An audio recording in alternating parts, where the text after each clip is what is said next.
level, I'll say, since it used to be was it medium or whatever. Easy, normal, hard. At normal, what the game plays like is how it was intended. 9 times out of 10. And if it doesn't grab me there, it's like. Yeah. All right. Okay. Let's get started. Good afternoon, folks. Welcome to Smudcast number 185. The Last of Us 2 is good, actually, and this is from a YouTuber called Curio. I think we might have covered Curio before. I don't recall. I know there's a lot on the docket. Yes. Yeah. But we've never really gone into a longer of their videos, and this one's a 31-minute video, so it's going to take us a long while.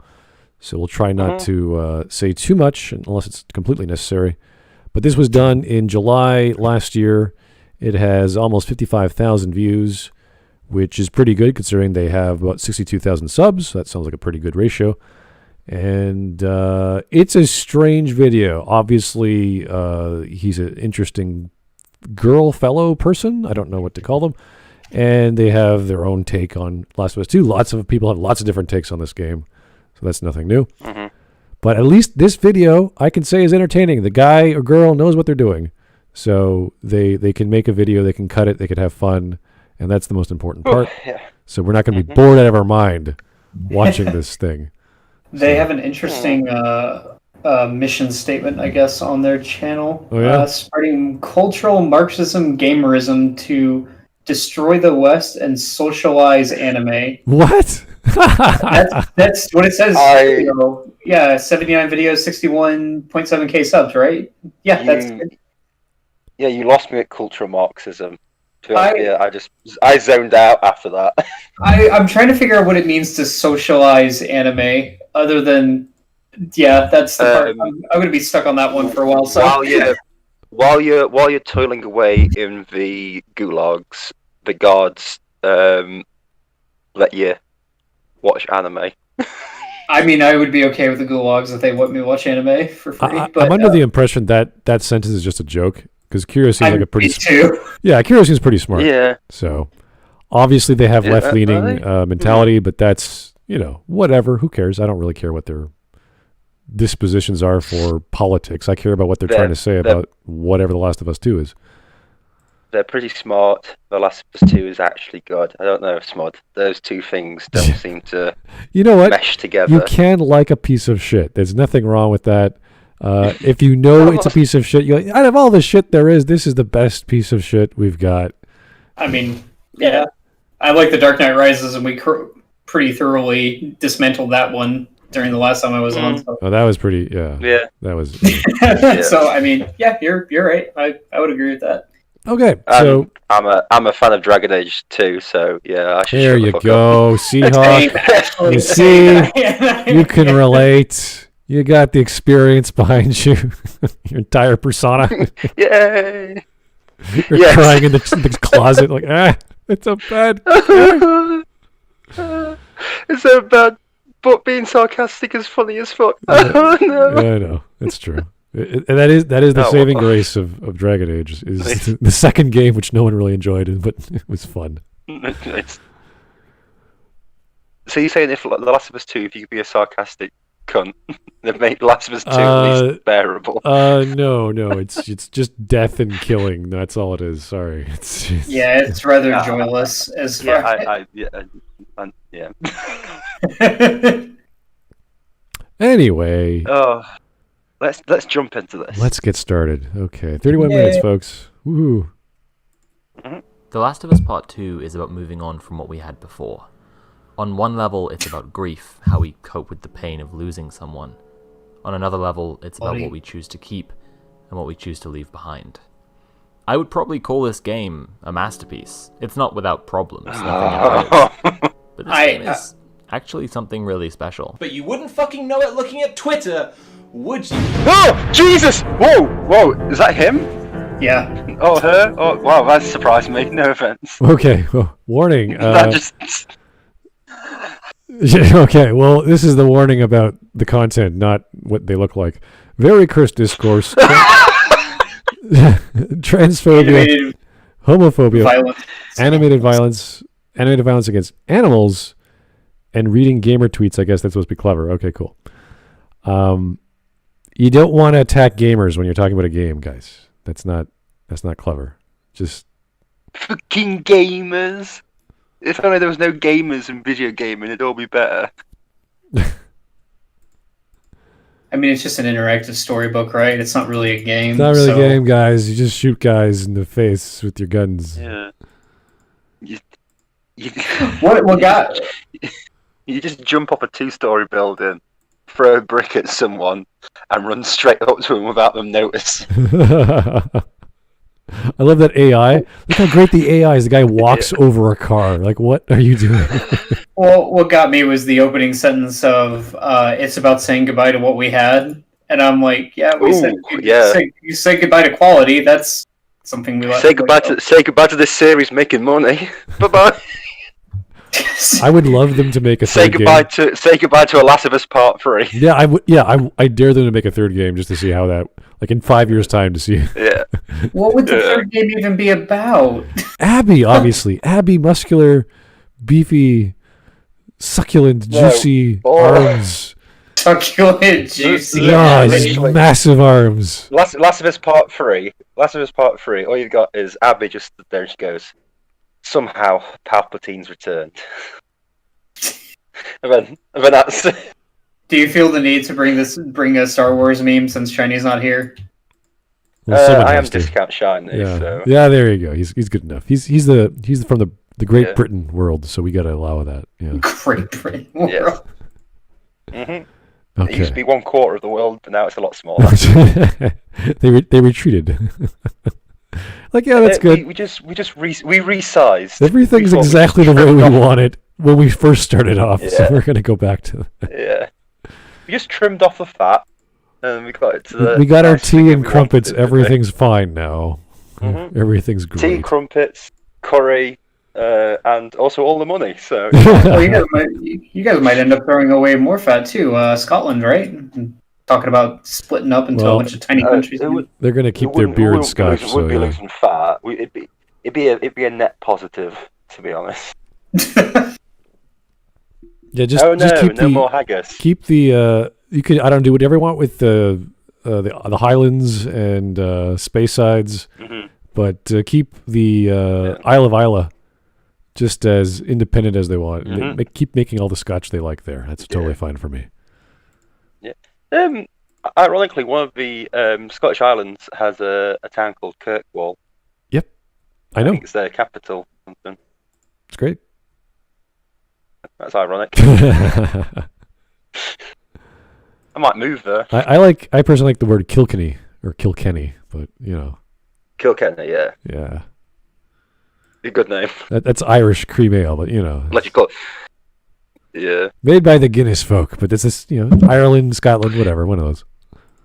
They're the same. Just don't tell them that, okay? Yeah, it's perfect. What are they going to do? What are the Irish and Scottish going to do? Leave? Anyway. Do it, I dare you. Go ahead. Anyway, let's keep going. And ladies, gentlemen, welcome to my Last of Us 2 review. I am Jack Saint. Now, here's my analysis. I am going to talk about what's good about this game, but first, unfortunately, this one did they have the is going to pronouns be as largely well? about the Discord. They put their pronouns on their YouTube video. It's amazing. Do they really? They just did. Yeah, I think it was they, them. Yeah. Excellent. Fantastic. Cool. Good to know, because looking at you, we have no idea what the hell we're looking at. So thank you. Thank you, Eric Sophia. Yeah, no offense. No offense for that, but thank you for the clarification. Sometime before the game was released, a fairly comprehensive summary of the plot was leaked online. Okay, so I could say this person looks better than Maggie May Fish. So. Hey, can I just why they've got orange in their eyebrows? Yeah. They're channeling me. I'm the only one that's allowed to have orange coon. Yeah. Okay. I'm not saying it's wrong. It just I understand like wearing makeup or anything. Orange, not all orange eyebrows as well. Just directly in the part where you notice it the most. Okay, Hawk, you don't know how makeup works. It's okay. It's all right. You don't have to. But I've never seen it in the eyebrows. You know what? Women are a strange creature. Okay, I don't try and understand them. I just go, all right, that's a girl. She's doing stuff to her face. That's totally fine. Yeah. If no, but I've never. That's usually a good attitude to have. I've seen plenty of women. I've seen a lot of pictures of them on the internet. You've seen pictures of like, them. Never encountered one. I mean, yeah. Creatures they are. On the internet and through binoculars, right? So they never usually have orange highlights in their eyebrows, in their hair and all that. It's just eyebrows. But it's just, I don't know, it's very not off-putting, but as in like, it stands out because it's just above the eyes. And when you watch a video, you sort of center in on the person's eyes and the main part of their face. And it's, yeah. I'm making up. Yeah. At this point, I'm already half done my beer, so it's like, yep, that's totally fine. Whatever this person's doing, that's great. Actually, when I think about beer, I'm gonna have a beer because I'm sure I'll be annoying people tonight. There you go, getting ready, all set up. Okay. All right, let's go. Let's go. The most shocking detail of the plot leaks, arguably the most shocking detail of the game itself, is that the protagonist of the first game, Joel, is murdered really early on in the game by a new character, Abby, that you're forced to play as. Fans of the first game were incredibly pissed. Now, I have some sympathy for the distress it caused people. I'm a big Joel fan. A big fan of Big Joel. However, this devolved into a toxic, messy, in some cases actively harmful discourse around the game, claiming all sorts of gibberish rumors about the plot, the development, the intentions of the creators, which has somehow managed to last beyond the release of the game, with Laura Bailey, the actor who plays Abby, receiving death threats. Oh. This discourse is incredibly messy, so I'm going to group it by topic. Oh, were they on Twitter? Oh, the Twitter death threats. Oh, it's so... I got death threats. I got death threats from New Zealand because I said it wasn't that good of a country. It happens. Yeah, people send death threats all the time. I don't agree with it, but you get people send death threats for the silliest of reasons. I was about to say, is crazies be everywhere, but that doesn't.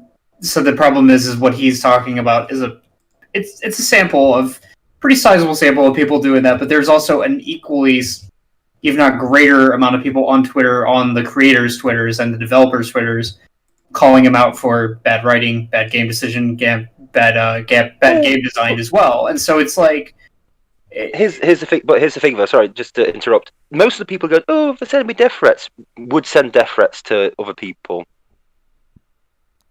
and send horrible messages to other people. I'm pretty sure. I have zero sympathy for people who get death threats. I don't care. It's Twitter. It makes no difference in your life. Don't worry about it. Coming in. I remember once a couple of months ago, I said to a lot of the people like Zach and Cedar and all that, this guy sent a picture of him and his friends saying, "Next time we see you, this is the last thing you'll see." And he was from London, and I'm like, I'm 147 miles away from you. I will never ever ever bump into you. And also, you look like you're 15 years old. I'm not frightened.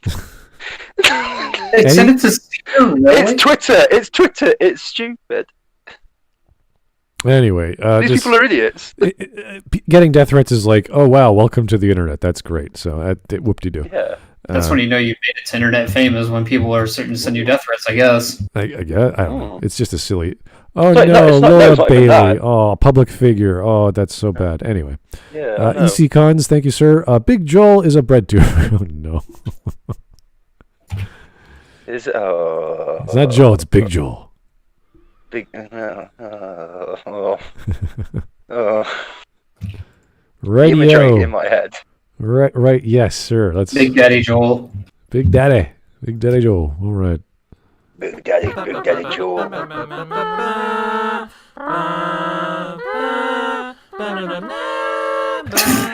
Yes. Okay, we get it.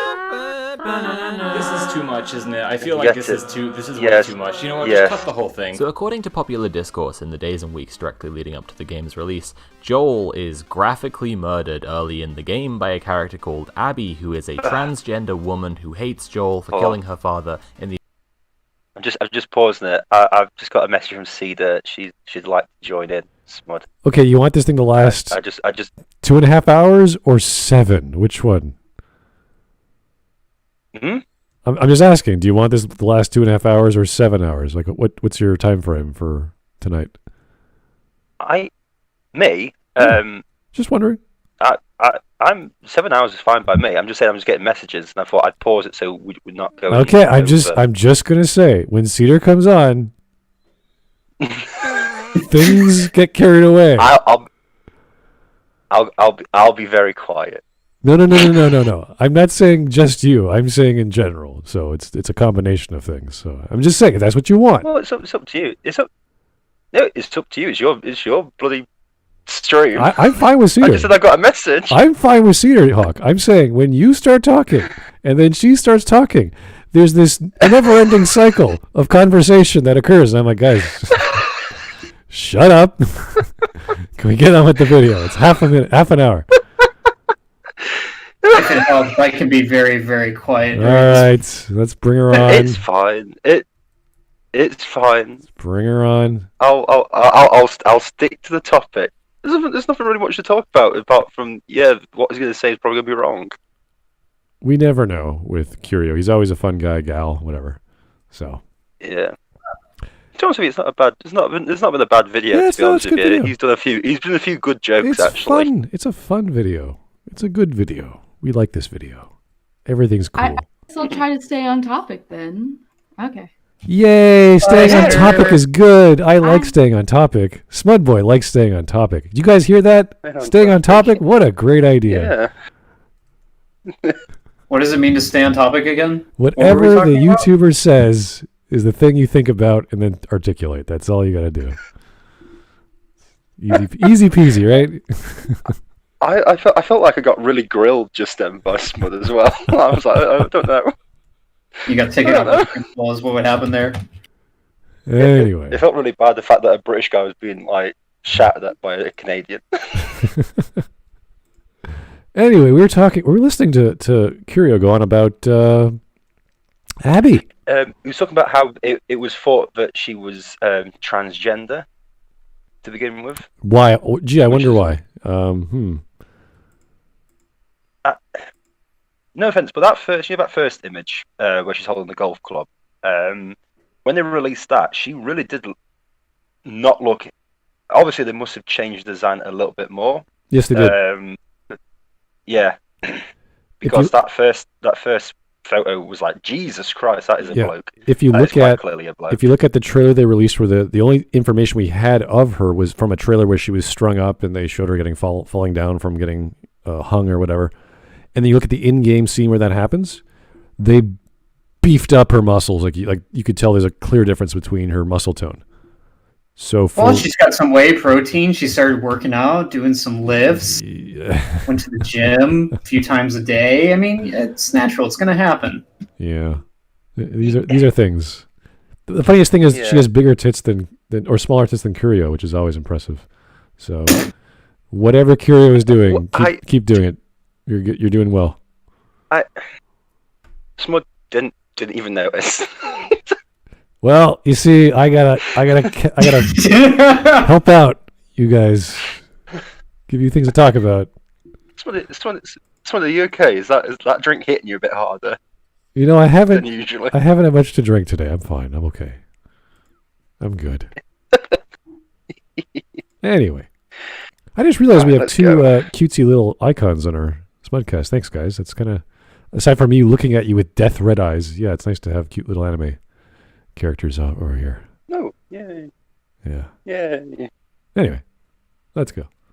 Father in the first game clearly posits the discourse. This is a direct attempt by the creators to spit in the eyes of the most dedicated fans of The Last of Us Part 1 by cramming in forced diversity and murdering. Okay, so that's not why people were angry. They were angry because the cut or the leaks showed the death of Joel really early on, and it was just a shock, which is why people hated it even to this day. The context wasn't helpful. It was just brutally murdering a hero character that it was your dad figure, or was you essentially at the first game. So Yeah, not the best way to treat your fans. And then when the game actually came out, he got doxxed in the most dumbest of ways. Yeah, the way that Joel went out was it felt such a force to contrive way to get rid of him, and then the utter, blatant attempt to try and make you like Abby afterwards. It was just like, oh my god. And I think that also added to the what the fuck. Do you know what I mean? You already the character that people loved, and now you're just trying to force a character that people are gonna hate. You know. Well, and then you're forced to. It just didn't work. You're forced to play through this sequence too. There's not an option to get around it. So, I mean, that's it's kind of rubbing salt in the wounds, you know. Like at least with some games that have controversial moments, like Call of Duty 2, when they had, or Modern Warfare 2, they at least had the option you can skip this sequence if it's not your cup of tea. It's fine. It's not about that. It's more the fact that the way it was all set up and done just doesn't like the no Russian mission doesn't spit in the face of fans, whereas Death really does literally spits in the face since they spit on Joel. My only point is that there was a way to even avoid a little bit of the controversy by making it somewhat optional. They probably could have implemented something like that. No, you can't do it with this though. Why? It's a really important part of the story. Whereas in like No Russian, you can skip it. As in like you could easily it can be just put as across as something that happened. Whereas this, it's the linchpin of something that keeps the whole story together. It's what sets everything into motion. Okay. Without Joel's death, the game doesn't exist. It is key to the narrative, yeah. But you're comparing different games. I think that the No Russian level was just, they just wanted to do something edgy, and have that sort of event. But yeah, no, this is a complete narrative. So the problem is the narrative has all these perspective changes, and it's very confusing to follow. And you don't want to follow some of it because you're doing the thing of a character you dislike. And some people like that. And I'm like, really? Someone stabs you in the knee and then you get to walk around with them? That's not cool. But okay. Yeah. Anyway. Yeah. The player avatar character, Joel. Who wrote this? Anita Sarkeesian? The tiny goblin men who run my brain won't allow me to have original thoughts, so I can only assume it was literally Anita Sarkeesian. What a Naughty Dog thinking. Neil Druckmann, more like Neil Cuck Trans. There was a lot of anger, there was a lot of feeling of betrayal. Yes. But let's be crystal clear here. There was a fucking lot of blatant transphobia. As you might expect from... not really, no. No. They didn't care that Abby looked like a man or was masculine. I don't think that was ever a major problem. It was a joke. It was mostly just an added bonus to when they get their anger to express. So they say, "Oh, this is pile of crap. You left leaning, whatever." Like that's pretty much all it is. But the fact that Joel was dead is the huge issue. So. Yeah, and pretty soon, once people found out that Abby was not in fact trans, the whole trans thing only gets brought up by people trying to use it as a way to discredit anger towards the game. So, specifically Chan, and generally angry gamers online, there was a lot of ridicule of anything about the game that was slightly outside of the norm. Abby being muscular, Ellie not looking like a supermodel, a whole bunch of... No, even then, those are silly arguments to make. No. I don't recall hearing those. No, I've never heard. Nothing, not from anything serious. I mean, maybe like in YouTube comments or Twitter comments, but that's bottom of the barrel criticism right there. I've heard people say, "Can we actually have slightly attractive women?" Message coming in. Average-looking women into these things that they're making. I mean, Ellie's character design doesn't bug me at all, to be perfectly honest. I'm like, yeah, that's fine. I mean, for a post-apocalyptic environment, sure, why not? Yeah, I understand that, but I think this was on the back of there's been quite a lot of what was it when they're doing the motion capture with the models, and they're having some really attractive female models, and then they're just changing the faces to look grimy. Yeah, and I think it was just a continuation of that. They're like saying like these people are quite attractive. Why can't you just use their faces? And it's like, okay, we don't want supermodels. We just want people who don't look horrible. If you know what I mean. So. Here's Joe Crazy. Some people just got on. Did I miss any juicy bits? Also, the fact Abby looks like she's built like a brick shithouse is only the tip of the criticism. Yeah, it's not like we don't really care what she looks like. The only problem that I had was people are trying to explain in lore or in world how she's so big when you have actual bodybuilders telling us this is probably not very likely. And to get that physique would take a heck of a lot of effort and daily training. And we are shown in game her daily training would not support the way she looks. If she looked, I have a friend who does weightlifting and everything, but Abby supposedly does, and he's been doing it for 6 years in a first world capitalist country, you know, with readily available food and everything like that. And he's like, no, you can't look like that. Yeah, not a country that's fallen to the pits, you know. Mm-hmm. Yeah.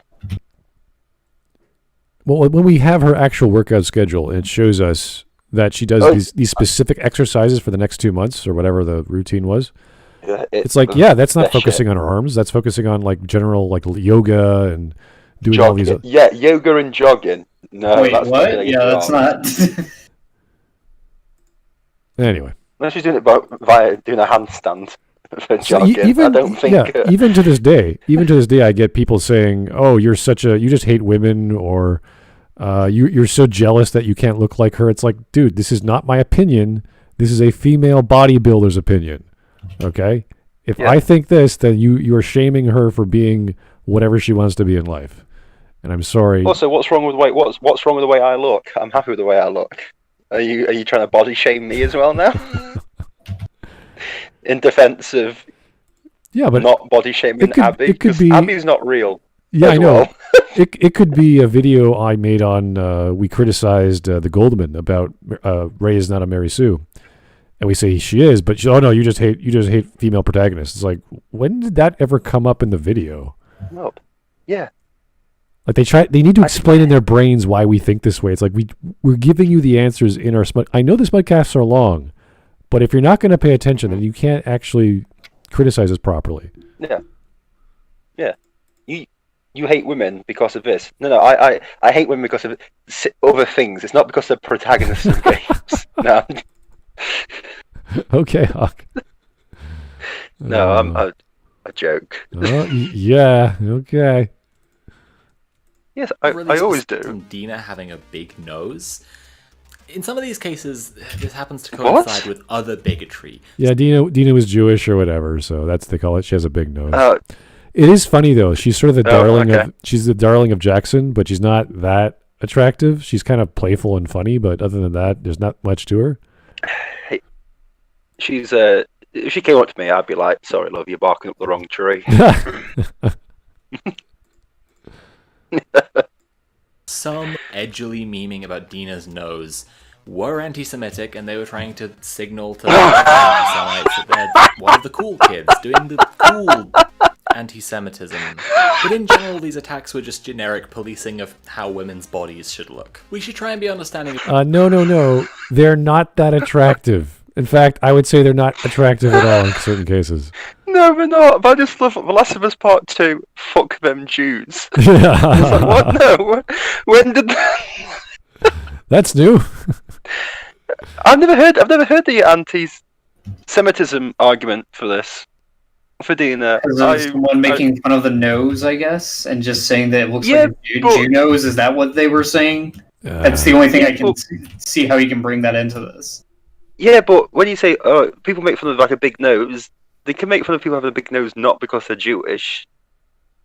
Right, but I'm guessing that the jokes that he might, or the comments he might be referring to, is someone saying that that's a Jew nose or something like that. So yeah, I'm sure there probably was a couple of people who said that, but it was so. I'd never heard of. Honestly, it's never come across in any other video about The Last of Us Part 2 that I've ever seen mentioning Dina's big nose because she's Jewish. I mean, look, I agree. It sounds stupid. I'm just trying to wrap my head around where that logic is coming from. That's the only place I can think of. It's the only connection I can make between nose and Jew. Oh, by the way, had she just been jumping up and down on some pre-world money, going, oh boy, yeah, all this sort of stuff. Oh yeah, I can see how they're Jewish and everything. But by the way, but she does mention the Holocaust, though, doesn't she? I forgot about that. Well, just so you guys don't know, Curio. Cedar is in the chat. She's just not in the voice. I don't know what she's up to, but she's around. She's just busy. That's fine. Yeah, I think she's just like finished something. I don't know. Yeah, whatever. That's fine. These guys, I can't see her on my camera. A woman in your whole entire life. Reality can be shocking. They don't look anything like. Okay. What? When you've never seen a woman in your entire life? Let's ease up on the suppositions, okay? Let's just chill out. Okay, what? So, like, people's mums don't count as women? 3 dimensions. They come in all sorts of shapes and sizes, and yeah, some of them have penises, and some women. That's not women. Those are males by definition, sir. Yeah, there's a male. Yeah. So, they can call themselves women. That's fine, but they're not actually women. They can say whatever they're like. That's perfectly fine. I'm just gonna keep handing them the medication. Being serious here. To pick you up and crush you like a grape. Never don't. I'm not. They can crush you. Abby can definitely pick us all up and crush us like grapes. This is true. Well, Abby can't pick me up because she's not real. Also, very few women can pick me up and crush me like a grape. I'm 6'4". I'm betting very, very few dudes could pick you up and crush you like a grape. Yeah. There's very few people can. It's like no. So let's stop talking. Stop talking silly. Most women are under 5'5", right? No matter how much they want to do and do all this. Let's not be saying you've got to work really hard to crush a bloke like a grape. Let's not be silly. Smudge, did this guy actually get to any substantial story or gameplay arguments at all? A little, yeah. Oh, goody. I think we might have already heard them, but I'm sure there's more. Oh, no. Oh. Yay. I'm asking you to accept, because that's just the truth. I'm asking you to admit it's not the truth. Probably the biggest issue with all the transphobia directed towards Abby, though, was that she isn't actually trans. There's nothing in the game. Then why are you mentioning it? If these people didn't know, and then they're talking about it, it's like, who cares? They're wrong. They didn't know. Then they found out, and then they stopped talking about it because it wasn't a valid criticism. And these people were smart enough to know. Hang on, if we go down this route, people will just say that we're being transphobic, so we'll stop doing it. But you still did anyway. So, message coming in. Here's Joe Crazy. Abby Draco. I will break you. Was that Rocky 4 or Rocky 3? I think it was Rocky 4. It's 4, yeah, Rocky. I think it was 4. 4. Yeah. Anyway. Yeah. It was the Russian dude, the Russian machine. Dolph Lundgren, or however you pronounce his surname. Yeah. Good old Dolph. That indicates that she's trans. So, oops. I think it's pretty clear to see how we arrived here. Plot leaks indicated that one of the characters was going to be trans. Lev, the boy that Abby takes care of. No. He's not trans, though. That's how they interpreted it. That's just how they got it wrong. That's fine. You can interpret things wrong. Yeah. Who's a runaway just cult. And these very smart and intellectual gamers rubbed their powerful brain cells together and decided the trans character must be the muscular woman you can see in the trailers. I think this is a pretty interesting example of how transphobia is just an extreme... No, they don't. They just don't like the character because they killed Joel. That's all. Yeah. Mm-hmm. Form of policing and how that gender policing affects everyone, cis or trans. Like, gender policing. What is this? What is this term? The trans thing mainly comes from the fact that we know that people know it pisses other people off. It's a joke now. It's literally done just to annoy people. It's like when you used to call people gay back in grade school. Yeah. It's just to tease them. You know they're not gay. It annoys them, so you carry on doing it. Right. That's it. So now we have so many words to use. There's just dozens. We have which pick one. Just you go for it. Oh, you call an Abby you call an Abby trans. Oh, I don't like it. Well, now I know you don't like it. I'm going to keep doing it because it annoys you. So I'm gonna mark that down on the bingo card just because this is clearly something that you childishly do on Twitter for whatever reason. Mm-hmm. That's all it is. The same way you call people horrible things or you want to kill them or whatever you do on Twitter for whatever childish reason. Stupid poo-poo head or whatever it is. It's like, it's the same level as that. That's all it is. Yeah. Be allowed in a women's bathroom? Willie, you gonna stop her? She's fucking huge! There was actually some discourse around the trans representation in the game from trans people too. The actual trans representation, to be clear, from the actual trans character, who's actually trans. Lev, who ran away from his community in a religious cult, is a trans boy. The group he comes from, the Seraphites, are worshippers of someone called the Prophet, who led a revolutionary action against the powers that be in Seattle, and the story of her life has become folklore and even religious scripture. The Seraphites are extremely culturally conservative, and when Lev shaved his head to look like the men in the Seraphites, they all freaked out and he and his sister had to run away. I like Lev a lot. I think he's a well-written and fun character, and on a personal level... Yeah, well... Lev is probably one of the better characters, just because they actually have plots to strive for, whereas Abby just gets thrown around a lot, and unfortunately Ellie is just... Kill. That's all she's saying. I want to kill this person. Abby's running around more than that fucking ball you throw to that dog in a vain attempt to show character. It really breaks down with Abby in the later half of the game, and that you just see her just bounce around. I'm like, why are you doing half of the stuff you're doing? She had a dream. Oh my god, I gotta go save some kids. It's like, why? And the only reason we get is I have to lighten the load. Lighten the load of what, Abby? What did you do which is causing you grief? Tell us what you did. Is it possibly killing somebody? We don't know. That's the thing. It could be. The thing is, she wanted to... The whole point of her existence for the past 5 years was to kill Joel. She gets it. She's happy. She's thrilled. Oh, it's so good. She enjoys it. And you're like, okay, we got it. Yep. So why is she having weird dreams? And why are we using dreams as plots? That's silly. I don't know. And it's always this is just as bad.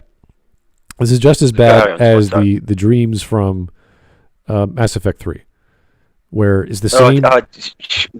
Thanks. Thank you for telling me that. You're welcome. I've just remembered now. It's the same repeating dream over and over again. In this case with Abby, it's the same dream, only the third one is she opens the door and her dad looks better.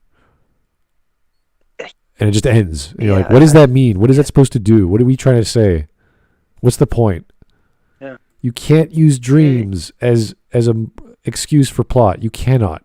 It doesn't make sense. It's interpretive. I did something because of a dream. Is like... Yeah. Did you though? But it doesn't even get that far. It's just we see it and she wakes up and you're like, what was that? Is she going to say, I have to go save some kids because I had a dream? Like, why? Because of X. That would be a dumb reason, but at least we know what the hell is going through her head. Yeah. In reality, it's just I'm just doing these things. Okay. Yeah. Yeah. I have a lot of sympathy for a character who isn't accepted because he's bald. The trans discourse around this character has been pretty interesting, I think. And now an urgent message from our sponsors. We don't have any. If you want to support the channel, you can become a patron by going to patreon.com/CurioVids, and if you give me $2, or more than $2, you can get access to my videos early, plus some bonus content, which I personally think is very good. Some trans people feel that showing Lev get misgendered and deadnamed by people who are searching for him is a uniquely trans pain, and that the cis right is making the game creating trans suffering by using it. More generally... So this whole deadnaming thing is just a pile of crap. I don't care. I really don't care. Yeah, let's put it. I have a friend who's transitioning at the moment in time, and I still mess up sometimes with their name because I've known them for near on 24 years as one name. If you are being offended by words, by someone calling you the name that you were born with, and you don't like that name anymore, unless you have legally changed it, I don't care. It's just a name. Yeah. Yeah. Also, if this person still responds to it, I still respond to it. It's like, okay, it's like I'm not. I got there and beating him over the head with something and calling him that name. It's just like I just happen to just. People know you by a certain name, and sometimes it's very difficult to call you something different. If I want to be called like I'm Lord... sure we've all got a friend who's got a nickname or something.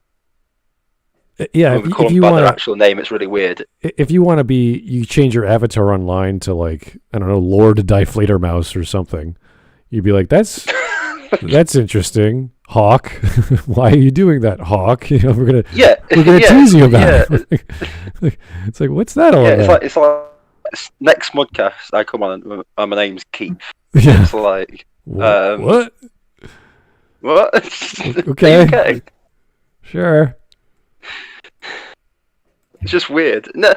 Yeah. Sorry, carry on. This is an issue of trans characters always being abused in some way in every story they're in, and never getting to simply... Yeah, so abuse by not using the right name is not abuse. I'm very sorry. That's not how... Yeah, sorry, yeah. That's not how this goes. No. Now, personally, I think it's pretty appropriate to show this stuff here. These characters are textually transphobes and bad guys, and you murder them shortly afterwards with... They're not transphobes, they're a cult. Big knife. It's up to you. Who don't like people who are different. For these characters to be engaging in this behavior, even if it's something we're sick of seeing all the time. But can I just take a minute to appreciate what a more interesting discourse this is than, haha, muscles, Abby, trans, bad. You could also criticize the game for having a slightly Orientalist attitude. Why is it the majority East Asian group who has this enforced primitive culture, this rigid conservative society? I don't think they're mostly Asian, but even then, who cares? I just... Also, you'll find that Asia is quite conservative. We're talking I'm about... sorry, big daddy communist China is quite conservative. Sorry about that. Yeah, I don't see a problem with having a post-apocalyptic religious cult who believes in very strict rules. Yeah. It doesn't matter what they are politically or whatever. I don't care. There's cults. Doesn't that kind of make sense? Yeah, I was about to say, doesn't that sort of make sense with the narrative too? Like there would be a group of people who would seek rigid structure, discipline, and rules in an environment of chaos. I mean, like Hawk said, there's cults now, and they're if you probably went up and asked them, they probably say, yeah, it's like we think that we're bringing discipline and order in our lives. Mm-hmm. It's not that alien of a concept. Yeah, no, I don't. Yeah. Every religion is like this. Also, orthodoxy. the Asian community. The Asian community is quite conservative. Sorry about that. I was about to say, I don't know if he has much experience with real world Asian cultures, but yeah, traditional Asian families, Chinese, Japanese. I have a cousin who is Chinese. They can be pretty strict in their upbringing and in terms of expectations, grades, fitness, whatever. It's a very rigid and disciplined lifestyle that they lead. It's not uncommon either. So it's not just like a few fringe people that are still holding on to the old ways. It's just the way that their brains are wired. It's not good. It's not bad. It's just the way it is. It's why in China with the one-child policy, I don't know if it's been lifted now. They wanted men because men could get a job and work and provide for the family. Women couldn't. Do you know what I mean? That's quite, conservative, very conservative thing. Traditionalist, yeah. Traditionalist, yeah. Alien cultural practices. But then again, maybe they didn't want to go in too hard on white conservatives. They already have a gang of gun nut slavers in Santa Barbara whose insignia is a rattlesnake and who call themselves the Rattlers. It's the Don't Tread on Me. It's the Union Jack. It's a military traditional symbol. The whisper telephone of Twitter, there was a rumor going around that he suffered extreme targeted transphobic violence in the game. Some people were calling it torture porn, and the narrative seemed to be a conflation of the bad. They're calling that torture porn, but not the gross by the Rattlers. Physical abuse, death scene of starvation, Joel. imprisonment, with the discourse to do with Really? the appropriation of trans suffering. I was actually pleasantly surprised. Trans suffering? That has nothing to do... They have no idea what Lev is. They just tie her up because... What a double standard that is, by the way. Joel gets beat to death. It's like, that's cool, that's fine. Yeah, that's fine. Yeah. Yeah, but if it's against this is where people lose their mind with this kind of stuff. It's the double standards that gets enforced. It's like, yeah, but it's also in a post-apocalyptic world, no one gives a shit about what your sexuality is. Sorry, no one cares. No one actually cares. Yeah, I'm guessing that the primary motivators in that kind of world are can we reproduce, can we get food for ourselves and shelter, and everything else is secondary. Can we survive? The basic tenet of survival. That's why a lot of people kind of gravitate towards this kind of genre, because they like the simplicity of it all. It's this idea of returning to its purest form, and showing the brutality of it all. There's something kind of fun about interacting in that environment. And also, like Smud says, the group that have tied Lev up don't have a clue that they're trans. Well, I say trans in quotation marks. They just shaved their head. So they don't know, and they probably don't care. Why would they care? They're stringing people up to die. Why would they care about your sexuality? Excuse me, can we call you while we're executing you? Will you tell us what pronouns and your name that you prefer to go by? Before we rip your nails out and like cut off your head. What are your pronouns, by the way? Yeah, we may be savage killers, but we're polite at least. Listen, we don't want to offend. What about you? Okay, if you don't want to offend me, don't kill me then. Well, no, we wouldn't go that far. Yeah. Oh, we're going to murder you, but we don't want to hurt your feelings. Here's Joe Crazy. I think getting hunted down is a lot more worse than dead naming, especially with what the scars do to people they capture. Yeah, they're not very friendly with those guys. Yeah, that's the thing. Honor before reason, Joe Crazy. Honor before reason, man. You have to make a decision. Horrible death or nasty name. And it's like, well... horrible death, isn't it? Because I don't my feelings hurt. No. Get to the end of find out that Lev doesn't get like horribly murdered by bigots or something. I was really kind of expecting him to. I think it's worthwhile warning people against content they may find deeply upsetting or triggering, and for many people, misgendering and dead naming will be enough because there's a lot of associated trauma. Yeah, and they're also fucking there's trauma in the post-apocalyptic zombie world. Yeah, that's so... Oh, Lev, I'm so sorry. Let me get this giant orchestra. Worst of it. We're going to cry. If you're playing this game and you've gone through all that, and the worst thing you said is, well, I started getting a bit, triggered because of dead name, and I'm like, put that controller down, lock your door, never leave your house ever again, because you are fucked in the real world. It's just, well, it's me. It's just ridiculous. Is this idea that it's all this death, the mayhem, the destruction, but gosh dang it, the dead naming, man, that's just the last straw. Seeing someone's head get pulled off their shoulders, that's horrible. But I'm just imagining, like you said, the sat through Joel getting his head caved in by a golf club. This is fine. Yeah, I'm all right with it. And then it's called whatever his dead name was, and they're like into a paper bag, like breathing heavily, and you're like, well, just calm down. Yeah, but he got dead named. I'm like, you have some morality watch a man here. Yeah. Now we got to talk about your moral compass, my dude. That's kind of like my. There's a big problem. There's a big hole here that we need to fill in. Yeah. Oh, here's Berserker. Hey, how's it going? Reject modernity, return to cavemen. Well, after beating Lev in the face and breaking his back of his head on a freaking garage door. Yeah, it's like, yep.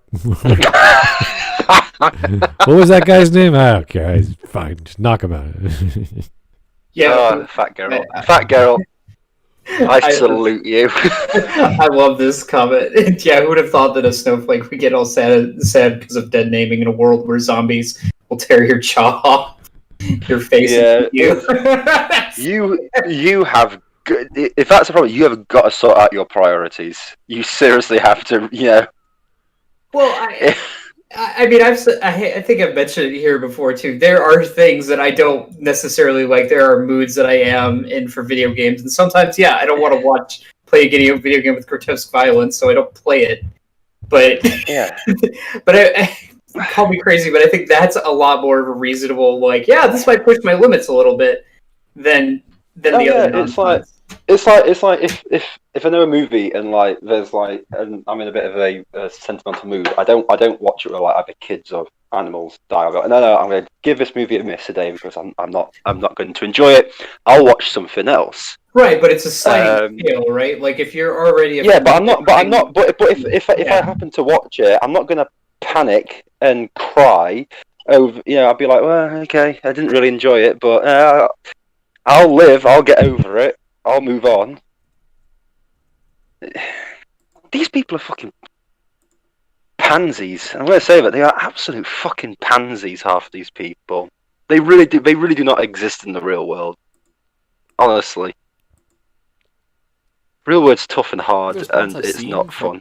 Transmasc friends and transmasculine people online who've played the game has been really positive. Transmasculine? A lot of people have actually felt really What's transmasculine? Trans man, especially a trans man of color, represented in a AAA blockbuster game and played by an Asian trans man. There's no representation of trans men in media. There's Buck Vu in the OA, and he's played by the same guy. I want media creators to confront this pattern of always making trans characters suffer and everything. I want people who might be seriously hurt by seeing that suffering to be appropriately warned so they can choose to... Oh, shut up. Just shut... This is dumb. What the hell is this? What do you want, a disclaimer on your freaking cover of your book? Yeah, but also, can I just... Because you're in a fucking... post-apocalyptic world. Why do you expect things to go well for characters? We have rating systems on games. We have rating systems on movies. They have violence and sex and whatever. It's all listed there. There will never be an asinine, if there is an asinine rating system for the trans people get called names. Are you joking? I just next thing you know, give a fucking warning about warnings about fucking Bambi. This game is a murder simulator. You are butchering people, hundreds, and you want to put a warning label for words? A bloke gets his head smashed in by a golf club and then spat on. You see that happening, and you're worried about priorities. Seriously, I still just can't believe it. You're literally stabbing people. A pregnant woman gets stabbed and killed. Oh, a dog gets killed. Dogs get killed. I never got to that part. Who gets? Oh yeah, it was a double kill. Yeah, it was really good. But you got all this going on, and you're like, oh, dead names and fucking grow a fucking spine. Fucking learn to take some hits. Life's not great. Fuck it. Maybe if this game was not in the post-apocalyptic zombie world and was more contemporary, and no one actually got cut up and killed, and it's obviously a different genre and a different game because I don't know what the hell you're doing in it. But the worst thing that could happen is someone says words that people don't like. Yeah, okay, put that, graphic, visual, word violence or whatever the hell you would describe it as. Yeah. What's it called? Bad language. As I'm just looking at the back of my case of Red Dead 2. On the ratings, it goes violence, gambling, and bad language. So I would assume that dead naming, if you're going to be given something, it would be classed as under bad language. So hey ho. Already sorted. Already done. Read. All right. Let's just. This is already taken a bad turn. So. Avoid it. I also want people to not miss out on stories that they might find genuinely positive and uplifting because people are misrepresenting them. It's The Last of Us Part 2, dude. What do you think is going to happen in this game? Patch it through. Positive and uplifting. The Last of Us Part 2. What is positive and uplifting about this narrative? I like I said, I have not. I'm very tangibly know about the story. There is absolutely nothing. Every single person involved in this story. Don't they all get basically? Yeah, it's the worst. The worst ending possible. 90% of the people involved are dead by the end. Isn't like one of the things that happens even at the end of the game for Ellie? She comes back and she basically finds her home essentially abandoned. Like everybody left her essentially because she went. Yeah, she's on her own. Yeah, psycho crazy essentially.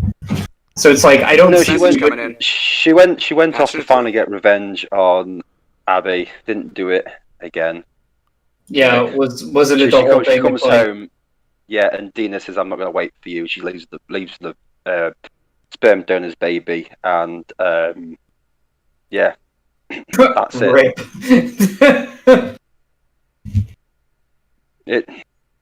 There's nothing positive about this game at all. Nothing uplifting at all. If you go into this game looking for joy, happiness, and dancing in the meadows, wow. We do like the bigot sandwich scene. That was great. I think that was. I think actually, to be honest with you, I think he's the only person who gets a good ending out of all of it. he comes out looking the good guy. He's like, "Here's a delicious steak sandwich. I'm sorry. Here you go." This is like, but he lives. Nothing bad really happens to him. He gets to pawn off his bigot sandwiches to people. Yeah, hey, all good. It's all good. It's fine. Here's Rock Suzuki. Bro, what the F is this dude talking about? Also, hi, Smud. Hey, how's it going? Bad words. Tyler, how is The Last of Us good? Tyler Preston. Remember, folks, Sony draws a line at sexy anime girls, but doesn't bat an eye at people being violently murdered. These people don't live in reality. Well, they do live in a reality. But, yes. We haven't found it yet. We haven't found what reality that is yet, but... We'll get there one day. Maybe never. Probably not. I don't know why I'm saying that. What's that film? What's that film called? Is it Contact with what's her name? Where they get that machine and they fling him to the other side of the galaxy. Oh, right. Alien.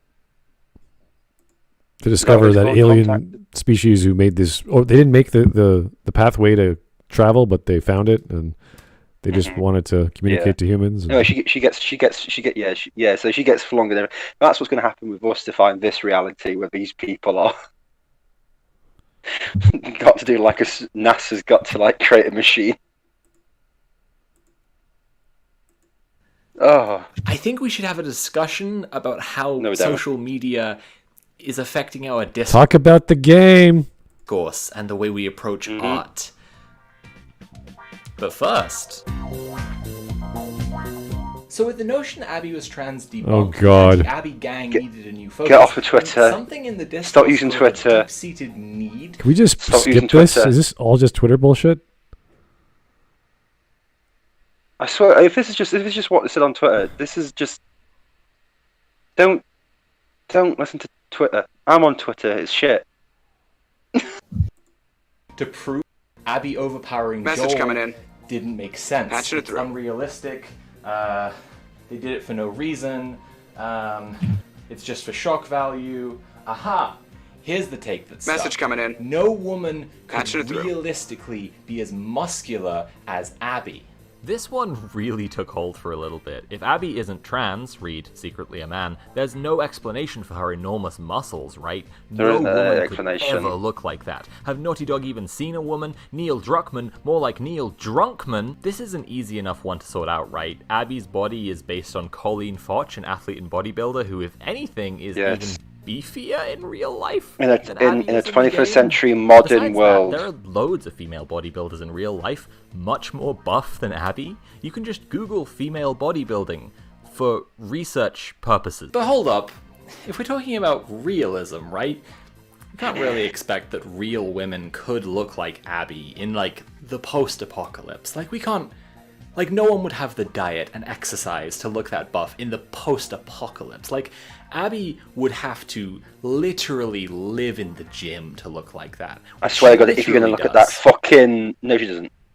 No, she doesn't. She does literally live in the gym. No, she doesn't. For 3 years to prepare for her revenge quest No. against Joel. No. It's probably fair to say that seeing her dad die of being shot in the face has not had the best psychological effect on her, and she's gotten a little, obsessive. When you start the section of the game where you play as Abby, the first thing you see is that she was asleep in the room next door to a huge gym. Her people, the Washington Liberation Front, have occupied a sports stadium and have a whole town going in there with farming and jobs and, yes, lots of exercise equipment. More than anything, though, I find this particular facet of the discourse a little bit telling.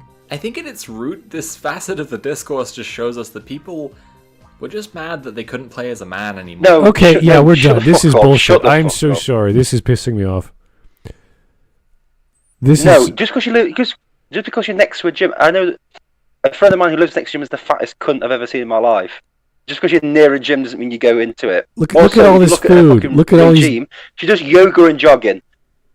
These are not exercises to do bodybuilding. You can imply No. these things, but there's no evidence. In fact, the evidence we do have shows us that food is rationed, and the exercise routine specifically for Abby does not show her do constant weight training. It's broken down into yoga and cardio and a bunch of other things.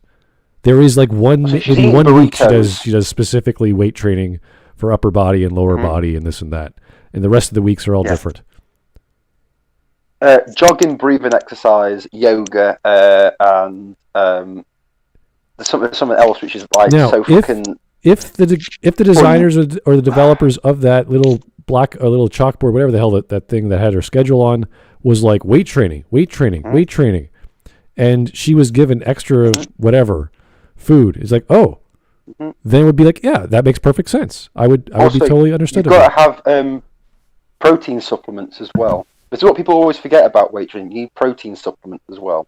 Can I ask you why you would necessarily want to be beefy and built like a brick shit house with like little like agility or cardio or core strength when you're going to revenge? I completely understand that. The problem is they don't do it because they didn't think that far to actually do it. They realize well into this. They're like, no, she can't do this. Oh, fuck it, forget it. We'll say she does yoga because that makes you fucking strong. And why would a military organization want you to be a tank?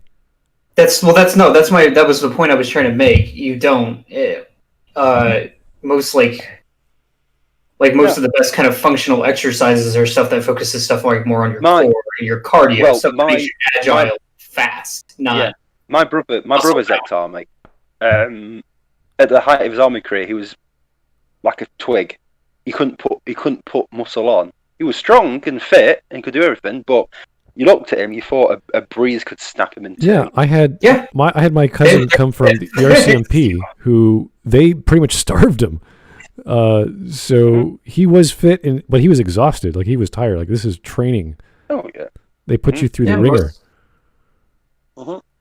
Most of the guys I ended up working with that were like soldiers and infantry guys, they were pretty much, a lot of them. Now you would encounter those guys who were, pretty well built, but that was more, I dare say that was like their hobby, essentially. That was just them basically like, I like to put on weight and I like to have muscle and everything like that, but it doesn't have to do necessarily with their profession. Yeah. But this whole thing about Abby doing it, no, she's not. The way they made her, there's no way she's doing it. I can understand people today, sure, there's probably women who can get really big and strong. Yeah, fine, perfectly fine with that. But not the way that Abby does in the situation that Abby's in. Patching it through. Especially not with how in-game information is given to us about how she's get to it, nor what she's eating. She's eating burritos. She's not eating healthy food. She's eating fucking burritos, right? Where's the protein supplements? Where's the fish diet? Where's the the certain types of drink she's got to have? The certain types of there's a certain you have to have a certain diet to be a weight trainer. You don't eat pizza every single fucking day. You don't eat junk food. You don't eat tin beans. A tin of beans. If they did not change her character model, this would have been totally fine. We'd have no problems. We'd be like, yeah, she's a fit girl. She's training. She does all these things. Be like, yep, great. But no, she has to be gigantic. Well, by the way, this is something they brought to the forefront. This isn't even the biggest issues that people have with the game. This is something they brought up as a deflection. Yeah, to get away from terrible writing. Yeah, they bring this up and go, oh, well, this is all you're angry about. No, we've got plenty of stuff. No, I don't want to hear about that. Let's talk about this transphobia. It's like, no. Yeah, we're all here talking. It's like we're all here talking about the problems with the story, the plotting, the actual gameplay and stuff like that.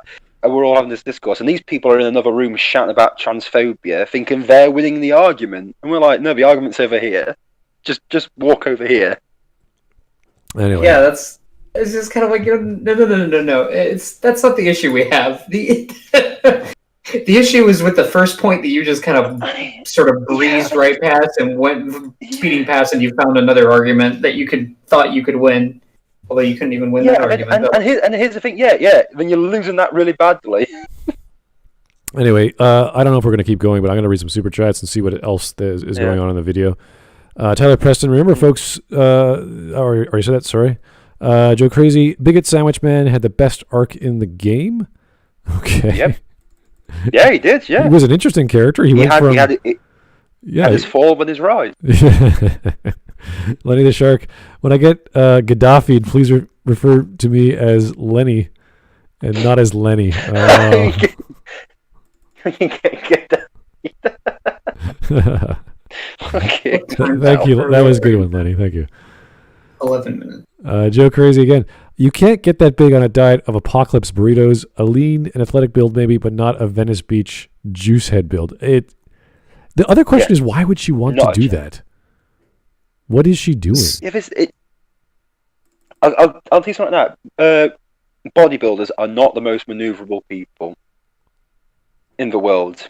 They struggle to get around. Yeah. So...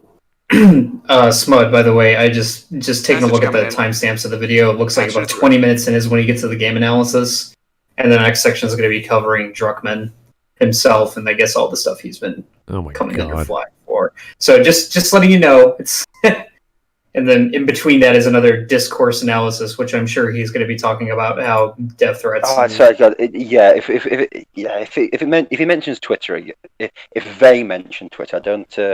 Get the wrong pro now because they'll have a panic attack. If they mention Twitter again, just fucking skip past it because I'm not here to talk about Twitter because Twitter is a cesspool of fucking idiots. You should make a video arguing. I'm on it. Yeah, you should make a video arguing about the story around the game. Talk about the game. Talk about the story in the game, please. Yeah, that's all you got to do. Tyler Preston, why do I feel like Abby is just Druckmann's fetish? I don't know. Because it is. When we talk about that's it. When we talk about authors, when we talk about authors who put stuff into a game for no reason, it's like, why is she big? Why is there Lev? Why are these elements in there?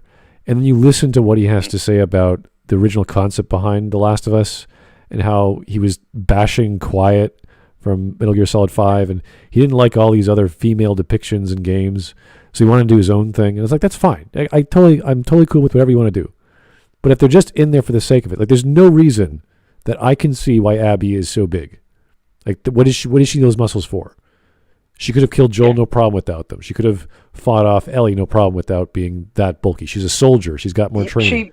She's fine. She's that big and bulky. She takes 12. I think how many was it? 6 or 7 people with her take on Joel. There's no reason for it to be that big, and they shoot him through the leg with a fucking shotgun.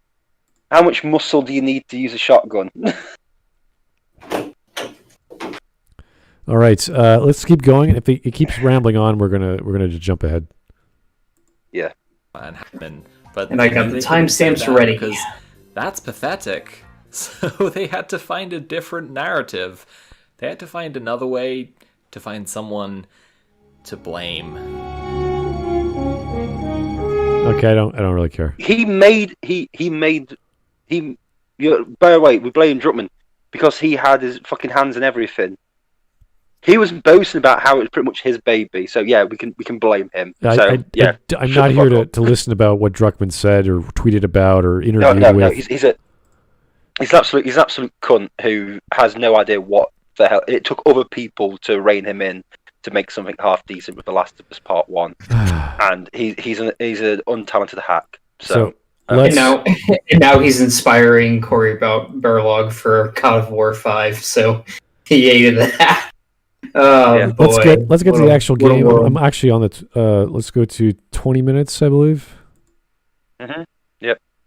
Yeah, it's here. I actually have the exact timestamp. Yeah, because actually this video is about why this game is actually good. Yeah, 20 minutes almost exactly on the dot. We'll take you to game analysis. All right. That face. Play video games. That's how I'm feeling. The Last of Us Part 2 is about moving on from what we had before. On one level, it's about grief, how we cope with the pain of losing someone. On another level, it's about what we choose to keep and what we choose to leave behind.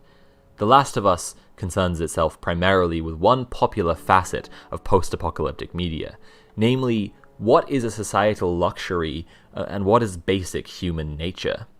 What is a societal luxury? Just say wants and needs. Just say wants and needs. It's an easier way to say what you just said.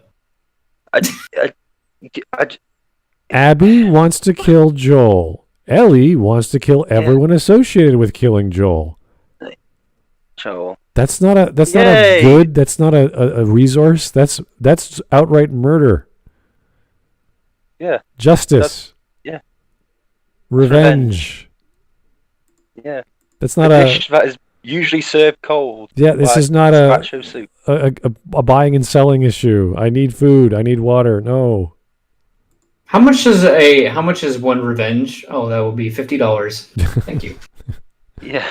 Oh boy. Wait, do you accept credit card? No. Only cash only. Oh, okay. We only accept bigot sandwiches for revenge. In other words, optional and what is necessary. It's typical in many Revenge is optional. To make this distinction using the old world before the apocalypse contrasted against the present. The things people have now in the survivalist wasteland tend to be necessary basic human needs. The things people used to have in the old world but don't have anymore are generally considered optional. Yes, it's post-apocalyptic. We get it. This is really interesting when applied to queerness. There is a homophobic and transphobic trope that tells us that queerness is a luxury, and your concern about queer characters in a story like this might be that it would paint queerness as optional. So how does The Last of Us 2 approach this? Well, in both the first game and the second, the post-apocalyptic world presents a subversion of the usual narrative device. It isn't modern liberal capitalism contrasted against zombie wasteland. The old world that contains the luxuries are actually brand new human settlements that are springing up. Boston in the first game, Jackson, Seattle, and Santa Barbara in the second. These settlements are all different, but they all use this same thematic device to tell us what is optional and what is necessary. In Jackson, an old man is homophobic towards Ellie and Dina. In Jackson, Dina is with Jesse, but she wants to be with Ellie. In Seattle, in the Seraphite world, Lev is forced to live an inauthentic gender, and his community is policed by strict conservative norms and traditions. But out in the wasteland, Ellie and Dina get to be together. Lev gets to live as his authentic self, and still practice his religion, but without all the baloney. Hold on. You heard it here first, folks. If you want to live the way you do, just go into the wilderness. Just run off into the wilderness. If you're gay, run into the forest, don't come back. You heard it here first. Make sure that you have a way to get yourself some fresh water, though, otherwise you're not going to be living as yourself for very long. Yeah, what is this crap? What is this utter piece of crap that I'm listening to? How is this The Last of Us 2 is good, actually? We're not going to talk about games. We're not going to talk about games. Post-apocalypse, yeah. The reason why people are probably homophobic because they need more humans. Surprisingly, gay people don't create humans because, let's put it this way, Dina and Ellie's kid doesn't come from Dina and Ellie. It comes from Dina and another bloke. Punish Berserker again. The same. This is exactly the same super chat, sir. Reject themes. Return to cave. Yeah, I don't. It's slightly different. You said reject modernism before. Yeah. It's reject, fill in blank, return to caveman. So let me just get this straight. So a girl doesn't like guys. Fine. So she's not going to breed or have kids. Okay. So in this person's understanding of that, that's a luxury. And you're like, okay, is that really something that they're concerned with? No, that any woman can say no to any man. That's how it goes. Trust me, I know plenty have. It's what a way to frame it. I just like it's a luxury. It's like smoking is a luxury. I just like the fact that he's framed. I just like the fact that he's framed gays, lesbians, and trans. The best thing you can do is run to the wilderness. Yeah. Like drinking coffee is a luxury, playing the guitar is a luxury, all these other things that aren't needed for survival are luxuries when you're in this environment. Yeah. So social norms, does anyone have a problem? Apparently not. One guy might say something about it, but he's not going to change Ellie's mind. Yeah, no. Let's put it this way, if that scene had played out, that guy was bigoted, and then he goes, "No, well, I guess I like men now." It's like, well, you weren't gay then, were you? If some drunk guy at a dance can tell you, "Don't be a lesbian, be straight," and you're like, "Yeah, okay, yeah, you know what, you're right, yeah." Like you don't see your sexuality as like a grand piano. It's like, oh my god, it's it's preserved, it's amazing. We don't. Whatever you want to do. Maybe the one that finally kills the two of you. Honestly, your brains already sound fried.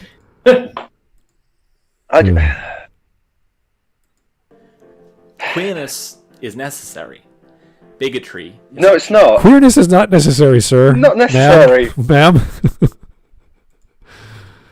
What are you talking about? How is it necessary? Queerness is not necessary. It's not necessary. Queerness is not necessary. Necessary for. I guess my question is necessary for what? It's not necessary for survival. It's probably. Physical survival, right? No. Like it's like. Not. It's necessary for the continuation of our species. Well, no, you're wrong there. That's so, like what is it necessary for? Lemmings jumping off a cliff are necessary for the other lemmings not to jump off a cliff. It's like, you're right. That's a good lesson. Yeah. What are you talking about? Well done. I don't know what he's on. I don't really know. Queerness is not necessary. Queerness is necessary. Bigotry is not. Whatever. Maybe if there was a hard and fast rule for no gays in Jackson, that would be necessary. So Ellie would be forced to get a mate or whatever for the goodness of the society, or she would leave. That would be their rules of what is necessary. Yeah. Why does Curio think it's necessary? Like, what is also, obviously they have to explain themselves, but I'm just like, in general, like, what does this mean? Yeah, also, what do you mean by queerness? Because they keep changing the definition of queer every 5 fucking minutes.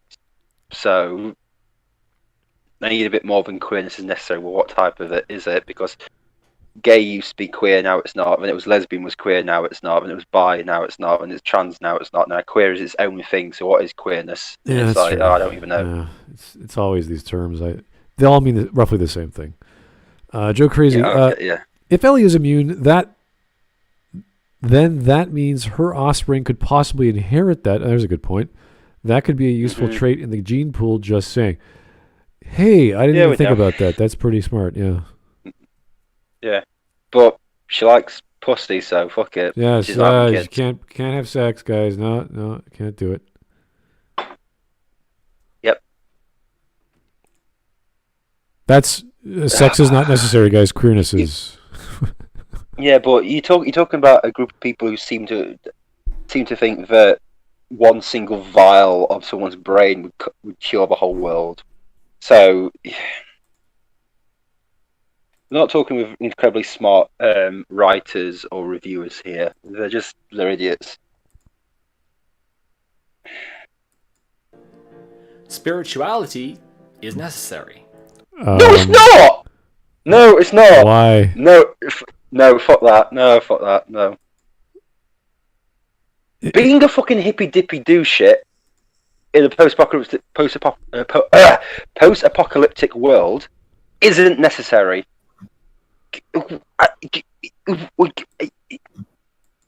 I'm sure those zombies really care if you're a two-spirit fucking wolf man and they're ripping your fucking throat out.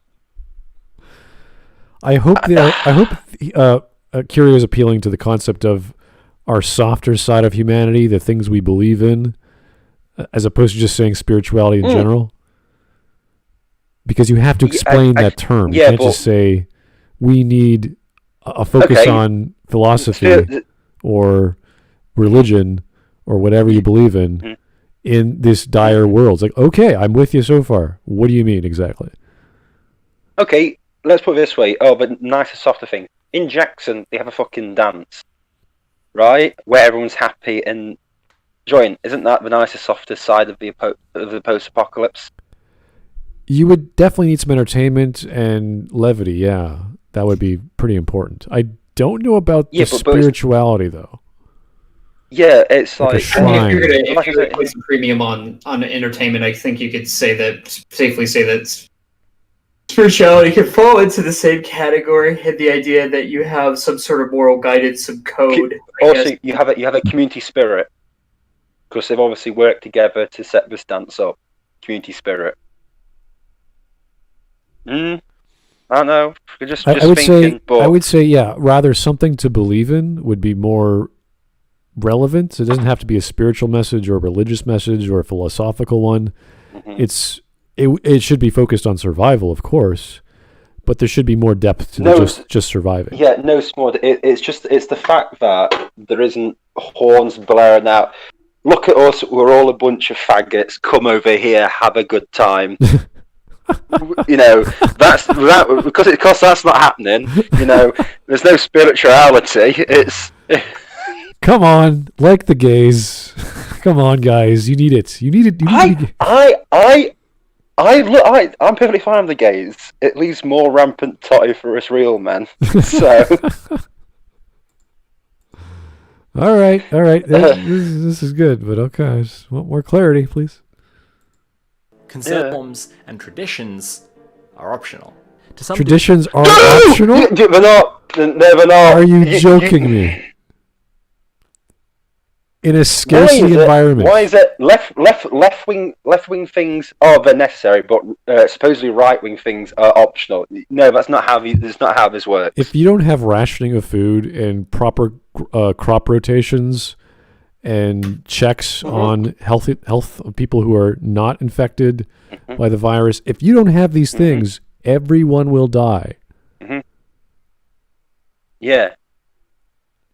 We have traditions. A tin of beans is a lot better than your spirituality. Yeah, we have traditions because they have survived the test of time for whatever reason.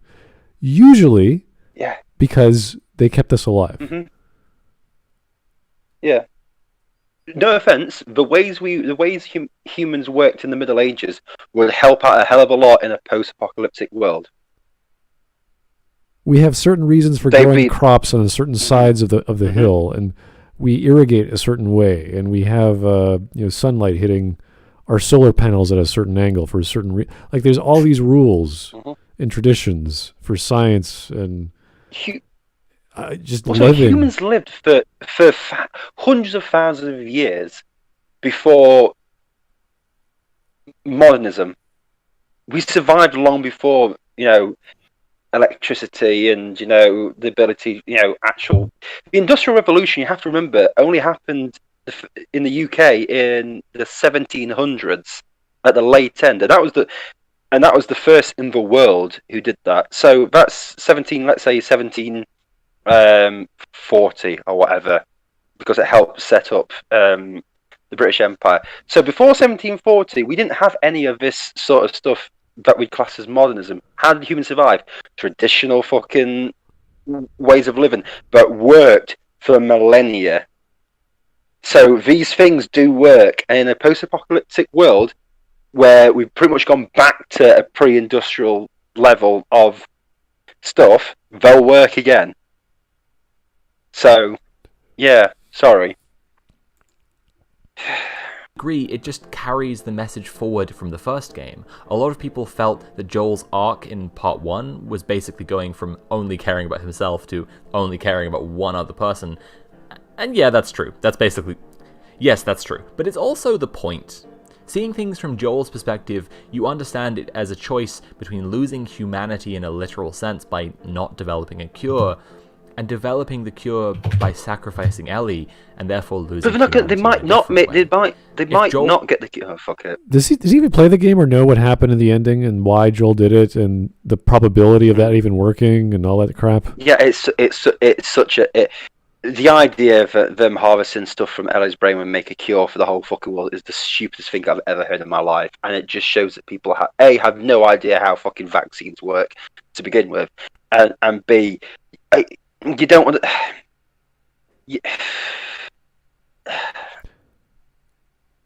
It wasn't going to work. They were going to kill a little kid for no fucking reason. They were literally just going to kill her. It wasn't going to work. Sorry, it wasn't going to work. The cure wasn't going to work. There wasn't a cure. There isn't a cure. Sorry. You're done. End of story. Cutting her brain out wasn't going to save anything or save anybody. I bet they wouldn't even been able to make enough to save one person. Well, didn't they actually perform these experiments on very similar people as well? 16 other people, I think, and it all failed. I think it's the like what was the new thing they were going to try this time? That's what I didn't understand. Like why they kept... this time they were going to saw a head open with their left hand. Oh, they done it right. Bloodletting, it's a tried and true method, folks. Let's just give it a shot again. I haven't to explain to people that the minute amount of stuff they get out of her brain wouldn't even fill a vial, right?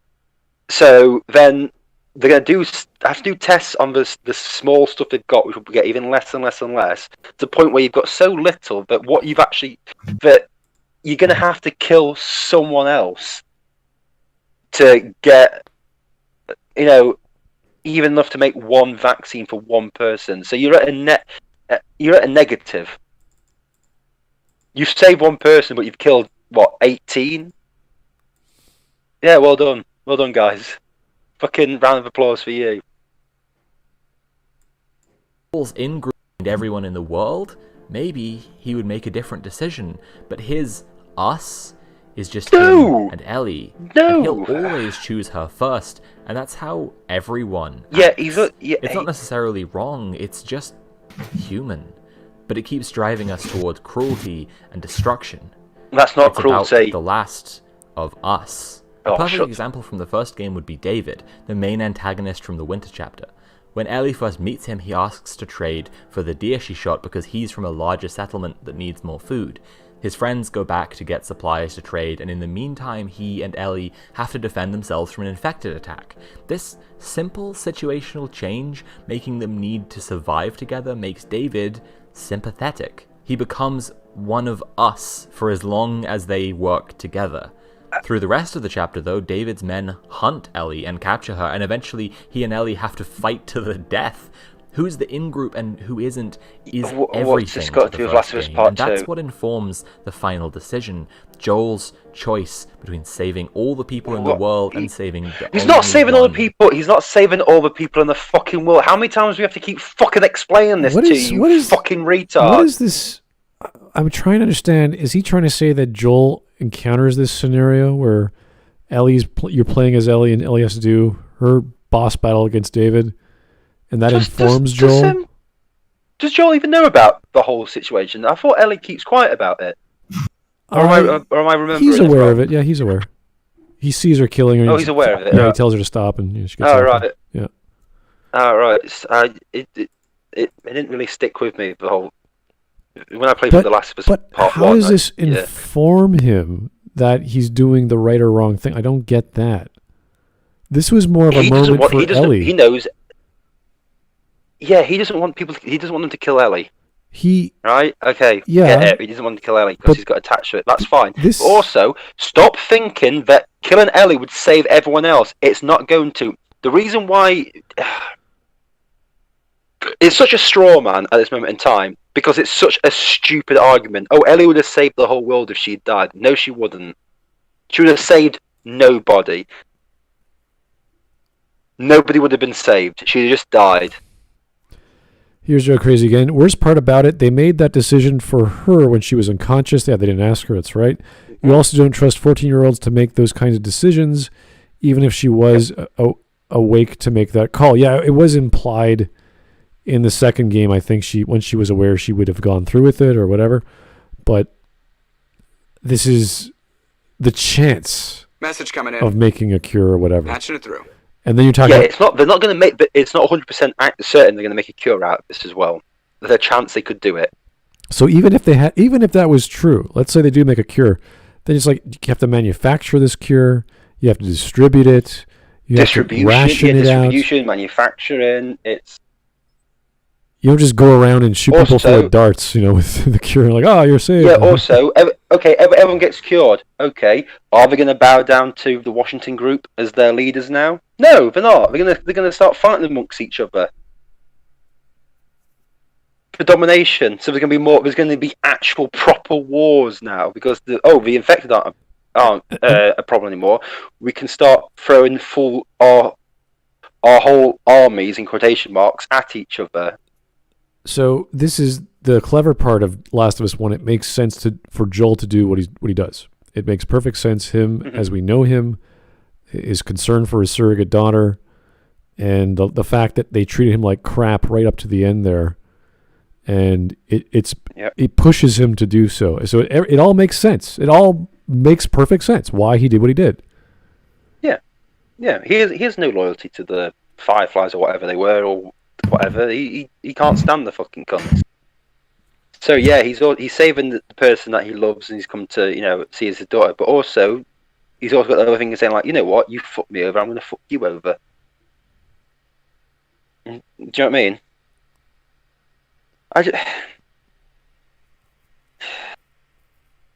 It's just a stupid argument. All right. I'm also rapidly going through these beers now. I've just noticed.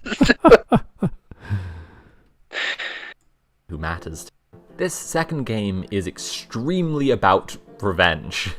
Abby's dad was killed by Joel in the events of the first game, so she kills him and Ellie seeks her out to get revenge on her, killing a bunch of her friends along the way. Abby, meanwhile, meets Lev, a trans boy on the run from his transphobic community, and she saves him from them, but his quest to get revenge against them costs him his sister. Abby comes back... Message coming in. Patching it through. Lev didn't want revenge. We've played and watched the game. We know all this. Why is it actually good? Lev did not want revenge. Lev was trying to go back to his mom to tell her that she... Oh, yeah! Yeah!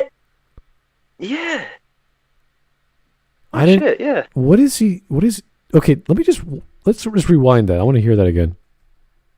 Meanwhile, meets Lev, a trans boy on the run from his transphobic community, and she saves him from them, but his quest to get revenge against them costs him his sister. No! I'm sorry, you're wrong. I didn't even play the game and I know you're wrong.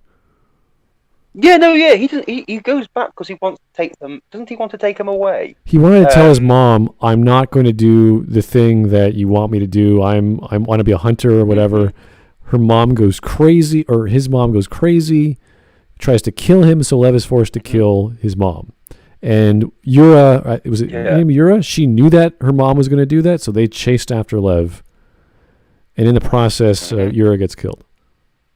And this is all after the fact he spent all this effort to get medical supplies for Yura to amputate her arm and go through the surgery, and she's recovering, And it's like, holy crap, he went through all that effort and she dies after, like really, really soon after. So it's like, holy crap. She gets killed by Abby's group, doesn't she? Yeah. And gets shot repeatedly. Right. So that's sad and tragic. Yeah. But that's war. But Lev was not after revenge. Yeah, it is sad and tragic. Yeah, no, he wasn't after it. Yeah, no. Yeah, you're right. Yeah, no, yeah. Yeah, you're wrong. Yeah. So Joe Crazy. No, Smud's right. Smud's right. They don't even give him the guns they owe him. Oh yeah. Oh yeah, Joel. Yeah, they don't even pay him. Yeah. They'll be shortchanged. Yeah, they shortchanged Joel. Yeah, I know. As well, and treat him like shit.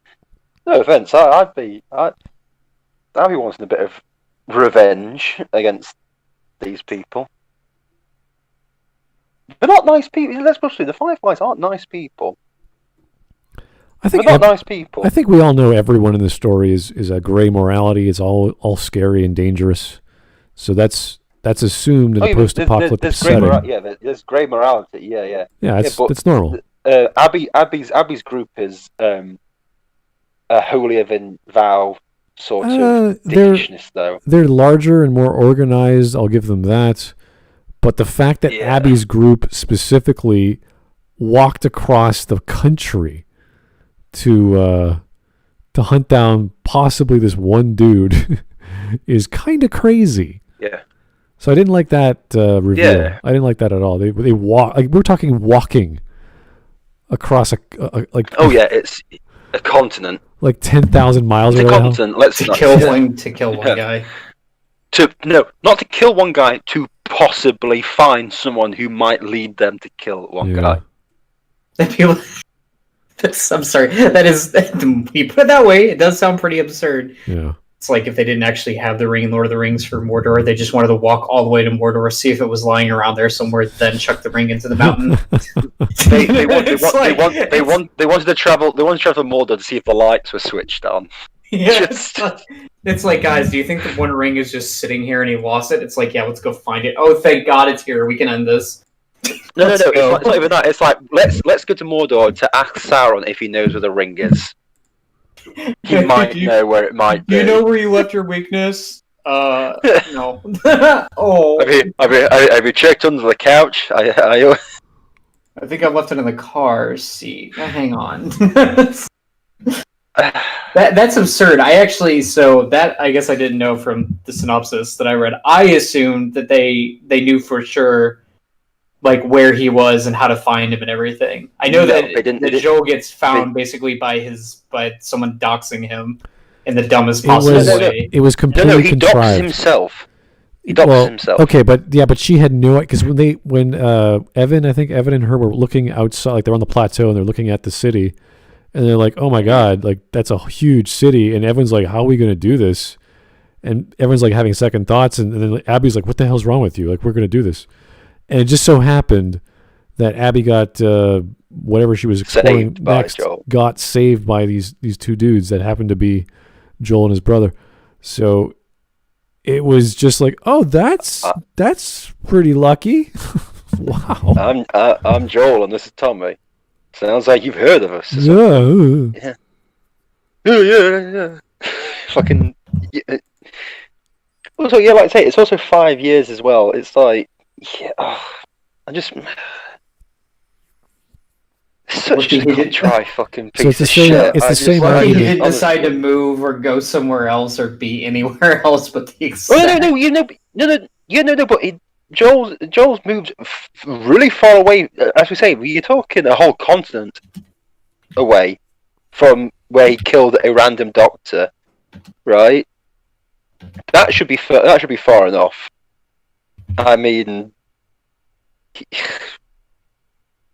there's not much further you can go in the post-apocalyptic world. The arguments are that they attacked his character, changed his character the same way we look at The Last Jedi with Luke. Mm-hmm. It's not the Joel we know.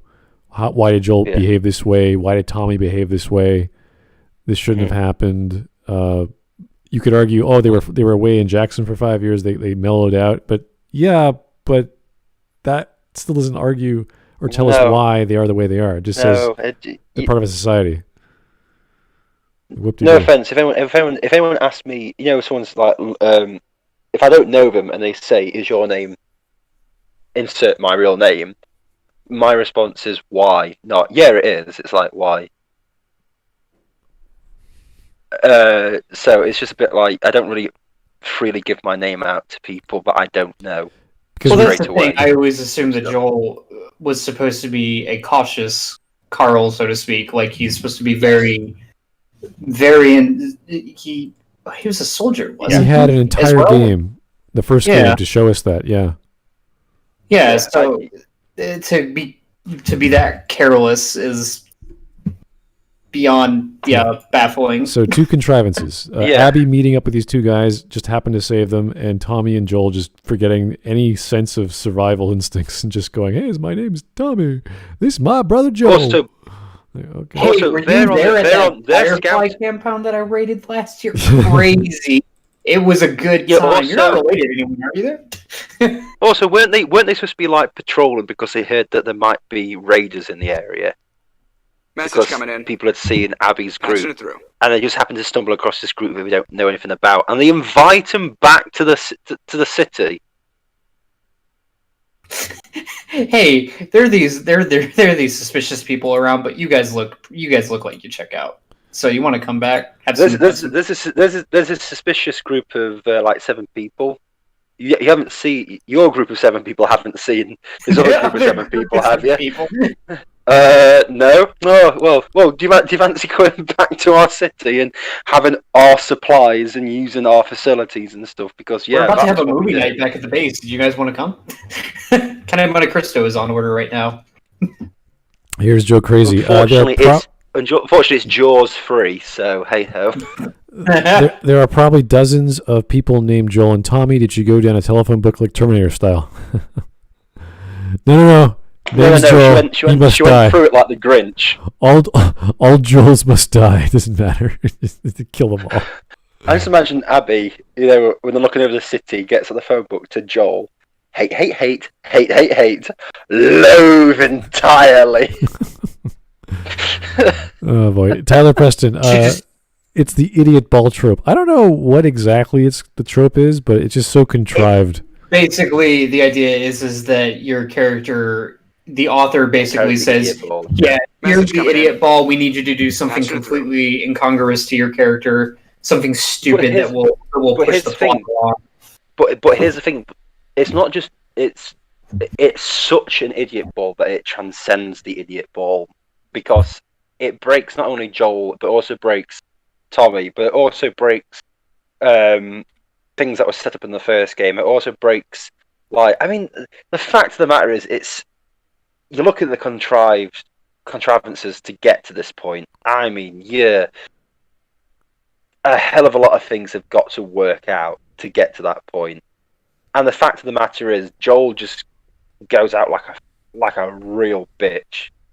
Like, if he knew he was dying in that room, I'm pretty certain Joel would kick and scream and at least want to take one of the bastards with him. Yeah. All right. Also, Tommy would have done something as well. Let's keep going. Abby comes back, friends dead, does some revenge on Ellie's friends, but Lev makes her let them go. Ultimately, Ellie chooses to go after Abby again rather than live a peaceful life, and her girlfriend Dina can't abide that. When Ellie gets back from finding Abby, even having decided ultimately not to kill her, Dina is gone. It's a waste of time, yes. See how much revenge is in that gosh darn plot? See how the revenge is never good? Revenge is never good. I saw someone say that the game... Yeah, we know that. Oh, boy.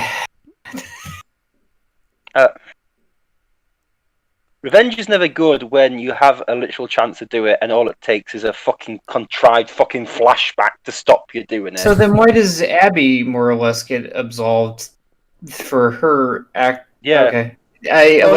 She got beaten up by Fat Girl. That's her punishment. The common pattern I saw was anything that Ellie does is bad, but when Abby does it, it's good. That's the common pattern of the game. Yeah. Mm-hmm. It makes you bad things and then tries to guilt you for them. And heck, I definitely feel that on Ellie and Dina's ranch, knowing what's coming, holding JJ and looking out over the fields, or up in the night watching Dina and JJ sleep. I never want to leave. I want to make Ellie stay forever. I don't want to play another second of the game. But the thing, press the button on your press your button on your console and eject the disc. That was the entire time people played as Abby. I don't want to play as Abby. I don't like Abby. I don't want to do what things she wants to do. Mm-hmm. So, Hawk, by the way, when you said earlier that part can be skipped because it was a central part to the game, I guess I would agree with you at this point. I guess my whole point was it was a really contrived and stupid part of the game that I wish that needed to be completely axed, cut, and remade into something else. That's that's what you need.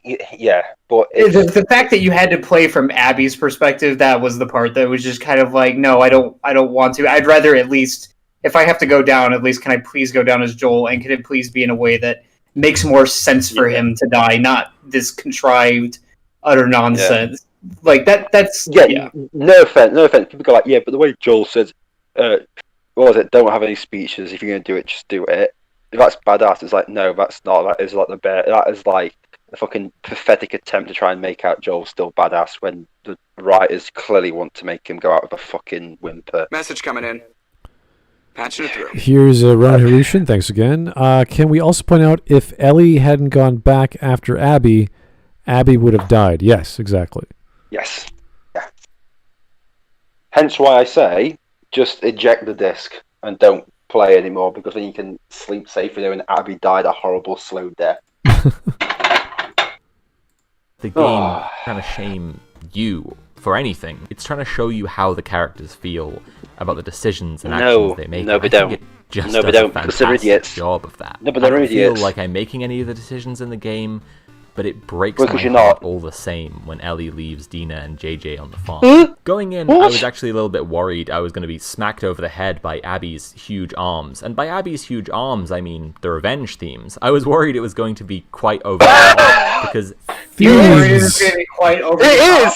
You literally told someone her revenge story when they didn't have a revenge story. That's how over the top it is. You just assumed every character was having revenge. Right, just take a drink, George. Just calm down. Carry on. I just want to mention I just got a bingo, so... Oh, did you get a bingo? I keep forgetting. Fuck it. I keep forgetting to take my. No. I start doing it, and then I get so engrossed in the video and get angry, and I forget to continue it. What was your diagonal? Out of curiosity, it was straight down the middle, actually. You want me to show it on screen? I could do that. Yeah. I'm just curious. 1 second. I'll have to get another screen up to have a look at this. Well, while you're showing the thing, I'm going to get another drink, because I feel that it's going to be a 2-beer situation. All right, here we go. So the first one has a creepy face, annoying voice. No offense, but that's what it is. Likes Last of Us 2 or Last of Us Part or TLJ, so it's kind of a given. Attacks the Strawman. This is a free space thing. The dreaded T word. He just said it, or she just said it. And straight white cis Christian man bad. That's pretty much what they were talking about. Okay, yeah, pretty much it. Oh, back again. I was about to do the diversity representation matters, but they didn't get into that. They probably did, but we skipped over a lot, so I don't really care. But they kind of were starting with it, because that was a little bit of the whole part where he's like, we want to see more of this and stuff like that, but that's the part where the Twitter comments started, and we decided to safely forgo that part. Oh God! I'll just tell you something. Twitter is useless. Before I got purged, I was closing on 1,000 followers. Right? It means nothing. I got more than a lot of YouTubers and popular figures. It means nothing. Twitter's just people follow people and do stuff. It's just stupid. Abby, Joel, Ellie revenging on Abby revenging on Ellie, and Lev revenging on his transphobic mum. He does not revenge on his mom. No, he doesn't. By the way, her mom attacks him, and he reacts and kills her. That's it. It's not a revenge. Can I just say, don't you know, Smud, that anytime that you ever attack somebody in defense, that's revenge? Yeah, apparently. Yeah, but can I just say something? He said, they said, sorry, I'm not gonna, whatever, I don't give a shit. They said it wasn't hitting you over the head with the revenge stuff. He's literally gone revenge, really quickly in the next 5 seconds. The whole story is about revenge. Is all about revenge, yes. Yeah. But it's not about revenge. Whether Abby's gets, depending on whether you argue she doesn't have revenge after the first scene, she deals with the consequences of that. So it's still a revenge story. Whether she's off to save a person or that. She's still in that state. Abby doesn't get revenge on Ellie for killing all her friends. And I say friends because whatever. So she doesn't have revenge in that way. Yeah, well done. Okay. You can tell a revenge story after the revenge has already been committed. Yes, that is still a revenge story. Yeah. It seemed like it was going to be about as subtle as a poke in the eye, but when I got around to playing it, it's legitimately powerful in the way it constructs different perspectives of the people you play as. I was shocked by how much Abby, this person I first met as a cold, angry, antagonistic character, came to be sympathetic and sad. And sweet and caring. Because she wasn't. No, she wasn't. She's sweet and caring. Throwing a ball to a dog is not sweet and fucking sympathetic. I know some real bastards who are nice to their dog. No, shut the fuck up. Also, the reason why there's all this sympathetic stuff is because Naughty Dog were fucking so desperate for you to like her, they threw the whole fucking hog in to make Abby as sympathetic as possible. I was expecting fucking Mother Teresa to drop down from the sky and give Abby a peck on the cheek going, this girl is the best, and then fly off. Fucking...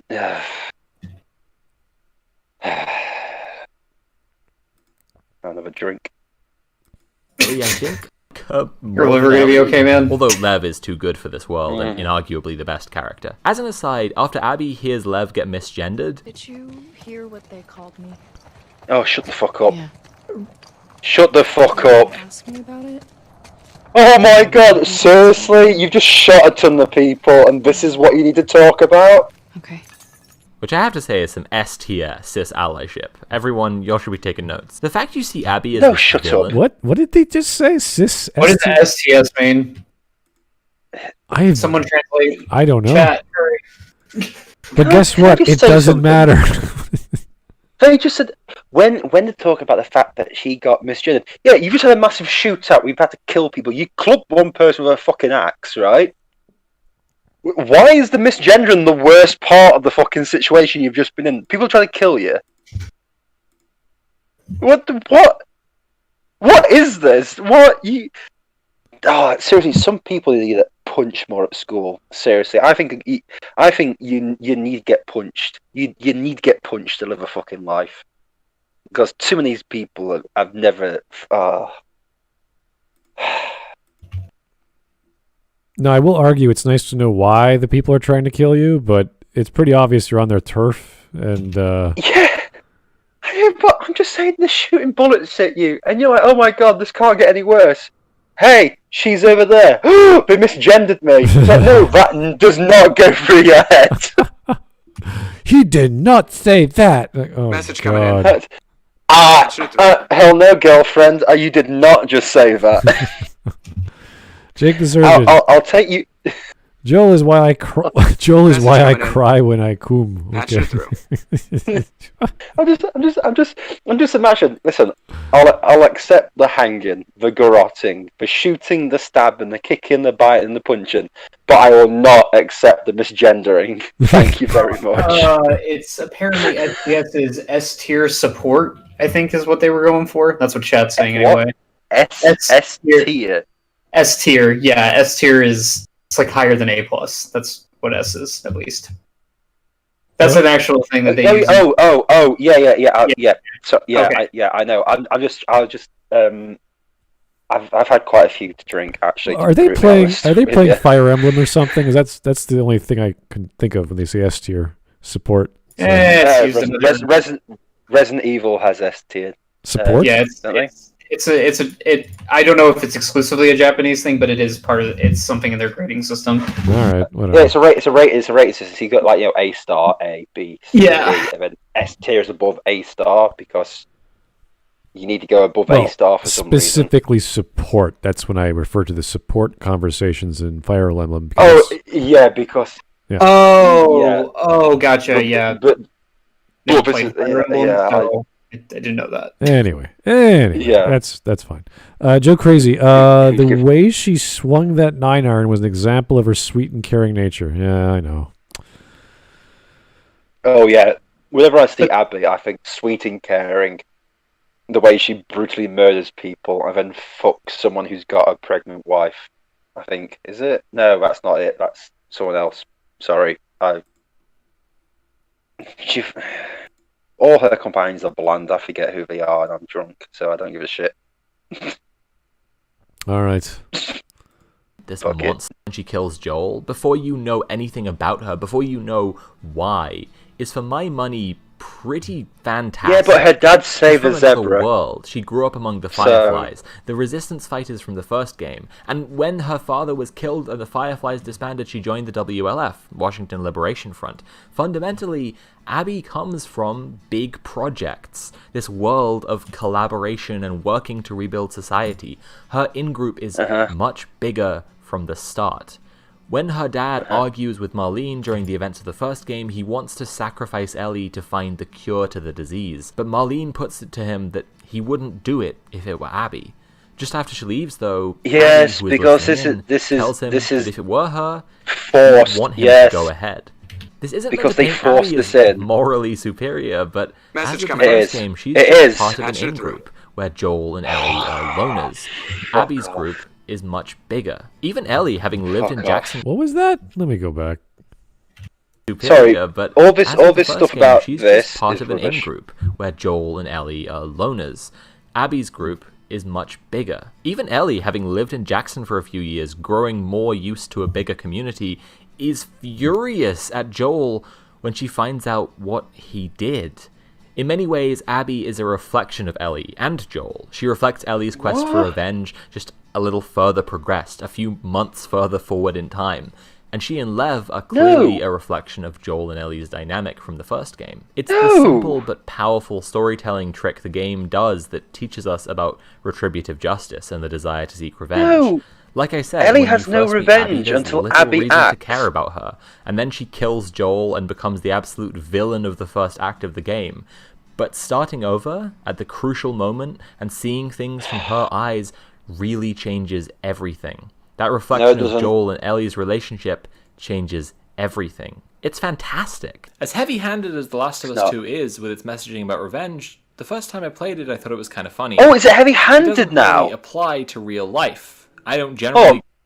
Hold on. It's not over. It doesn't bang you hit you over the head with the revenge plot, but it's heavy-handed with the revenge plot. Does that make sense to anybody here? I'm still trying to grasp the concept of how Lev and Abby were a dynamic similar to the first game, and I was like, no. Well, that's okay. That's gameplay, bollocks. maybe. I don't know.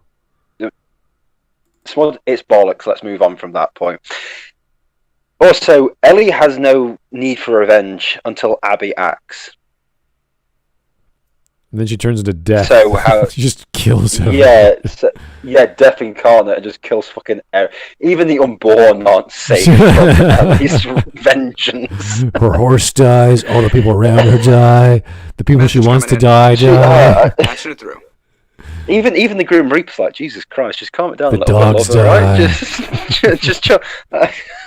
All your friends with you die. Okay, but fucking hell. All the Seraphites die. Yeah. Everybody apart from Abby dies. Then she butchers that entire slave prison. She kills everyone. I just like to point out that she kills absolutely everybody in the pursuit to kill Abby, but doesn't kill Abby twice. She kills so many people to not kill. You'd think that after the first 100, you'd be like, "Yeah, I can do this. No problem. I'm good at this. I can kill a girl." No, I can't. I can't. No, I can't do it. Ellie's going through people to the point where Stalin and Hitler are like, "Yeesh, Jesus, she might actually beat our records." I wish I could hire her. She'd be great. Yeah. Yeah. Oh my God. Save on bullets.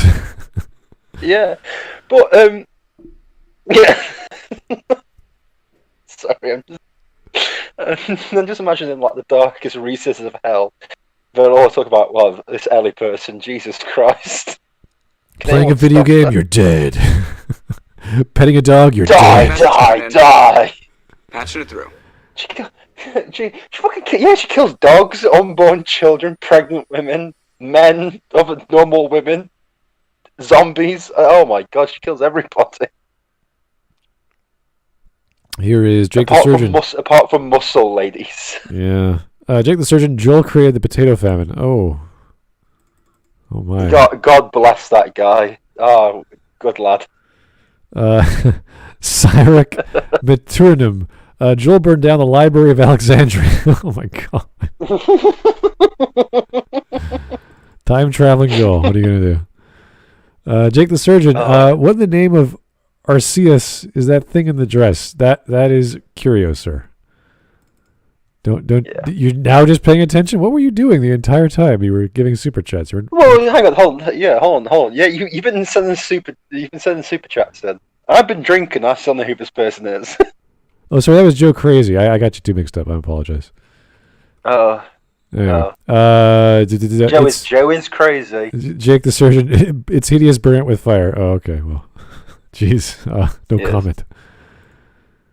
I did get a bingo card though, so I have to give it to that. So that's always good. Oh yeah, well done. Yeah, bingo cards. Yeah. But this last bit that they are on about right. is just message coming in. Mind-bogglingly stupid, and I'm just like, wow, okay. Joe Crazy, but Abby's thoughts are relevant. She isn't the one on the table. Oh. Hmm? I don't get. Pardon me. I don't get that. I think they might be referring to Ellie being on the sacrificing themselves for the brain matter. That whole line is just shoved in there because they knew what they'd done in the first game was bollocks. The whole thing with the surgery is everyone knows it was a wrong thing to do. Everyone knows it was a stupid idea and it was ridiculous. So they ham-fisted a load of crap in the second game to try and make out it was a good idea. And idiots like this, who have no fucking knowledge of anything, just lapped it up. And that's it. That's all I can say about it. I like how they didn't use the right character model from the first game. Mm-hmm. Like why couldn't why not have representation? Why not have a black surgeon be Abby's dad? What would have been wrong with that? Yeah. Why change the character model? Yeah, why not be consistent is what I'm trying to say. Yeah. Also, I also remember what was it? We watched one of the last videos about because the two other surgeons you can leave alive, but that other person killed them quite viciously and violently. I was like, look how bad Joel is. It's like you could leave those people alive, you sick son of a bitch. Yeah, I know. Oh dear. Let's just keep going. We've only got like a couple of minutes. Yeah. Lenny the Shark. Joel was Epstein's cellmate. Oh my God. Wow. Wait, and why is that a bad thing? Jake the Surgeon. Random fact: blue whales cum 5 gallons every ejaculation. Thank you, Jake. That's good to know. Yep. Always good to know. That's true. Patching it through. Mm-hmm. Thank you, sir. Also, female blue whales have the second largest pussy to online trans people when they say the wrong name. Oh, jeez. How many beers have you been drinking, The Rock?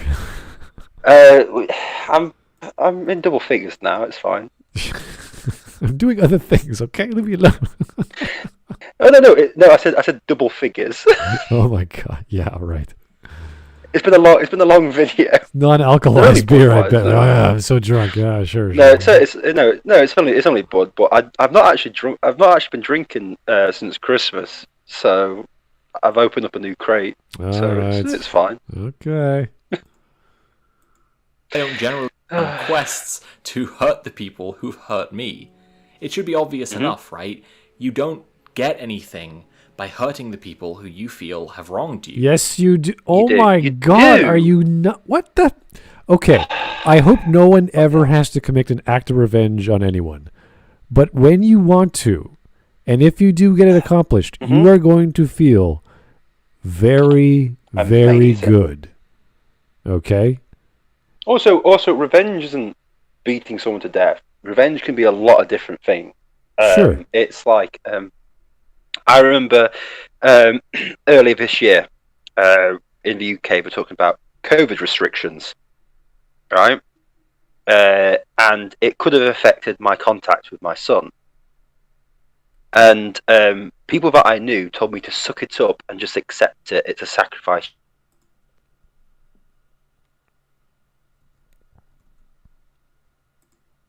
Oh, we just lost Senior Hawk.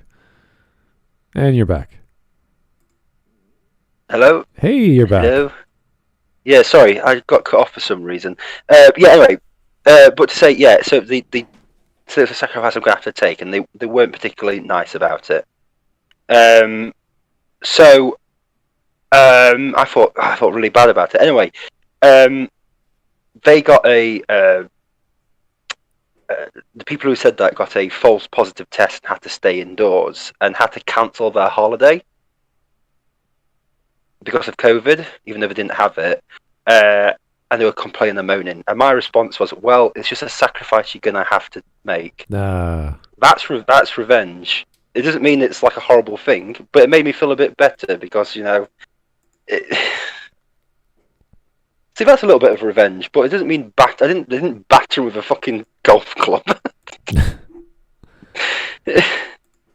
So, revenge can come in a lot of shapes and sizes. It doesn't mean gunning people down or killing people and doing stuff like that. It can be very little. It can be a little thing. So, yes, comeuppance is a very satisfying thing. So, yeah, it's when you see someone doing something stupid and they fall down and hurt themselves. When they were trying to hurt someone or do something like just to be funny or goofy or whatever, like a prank.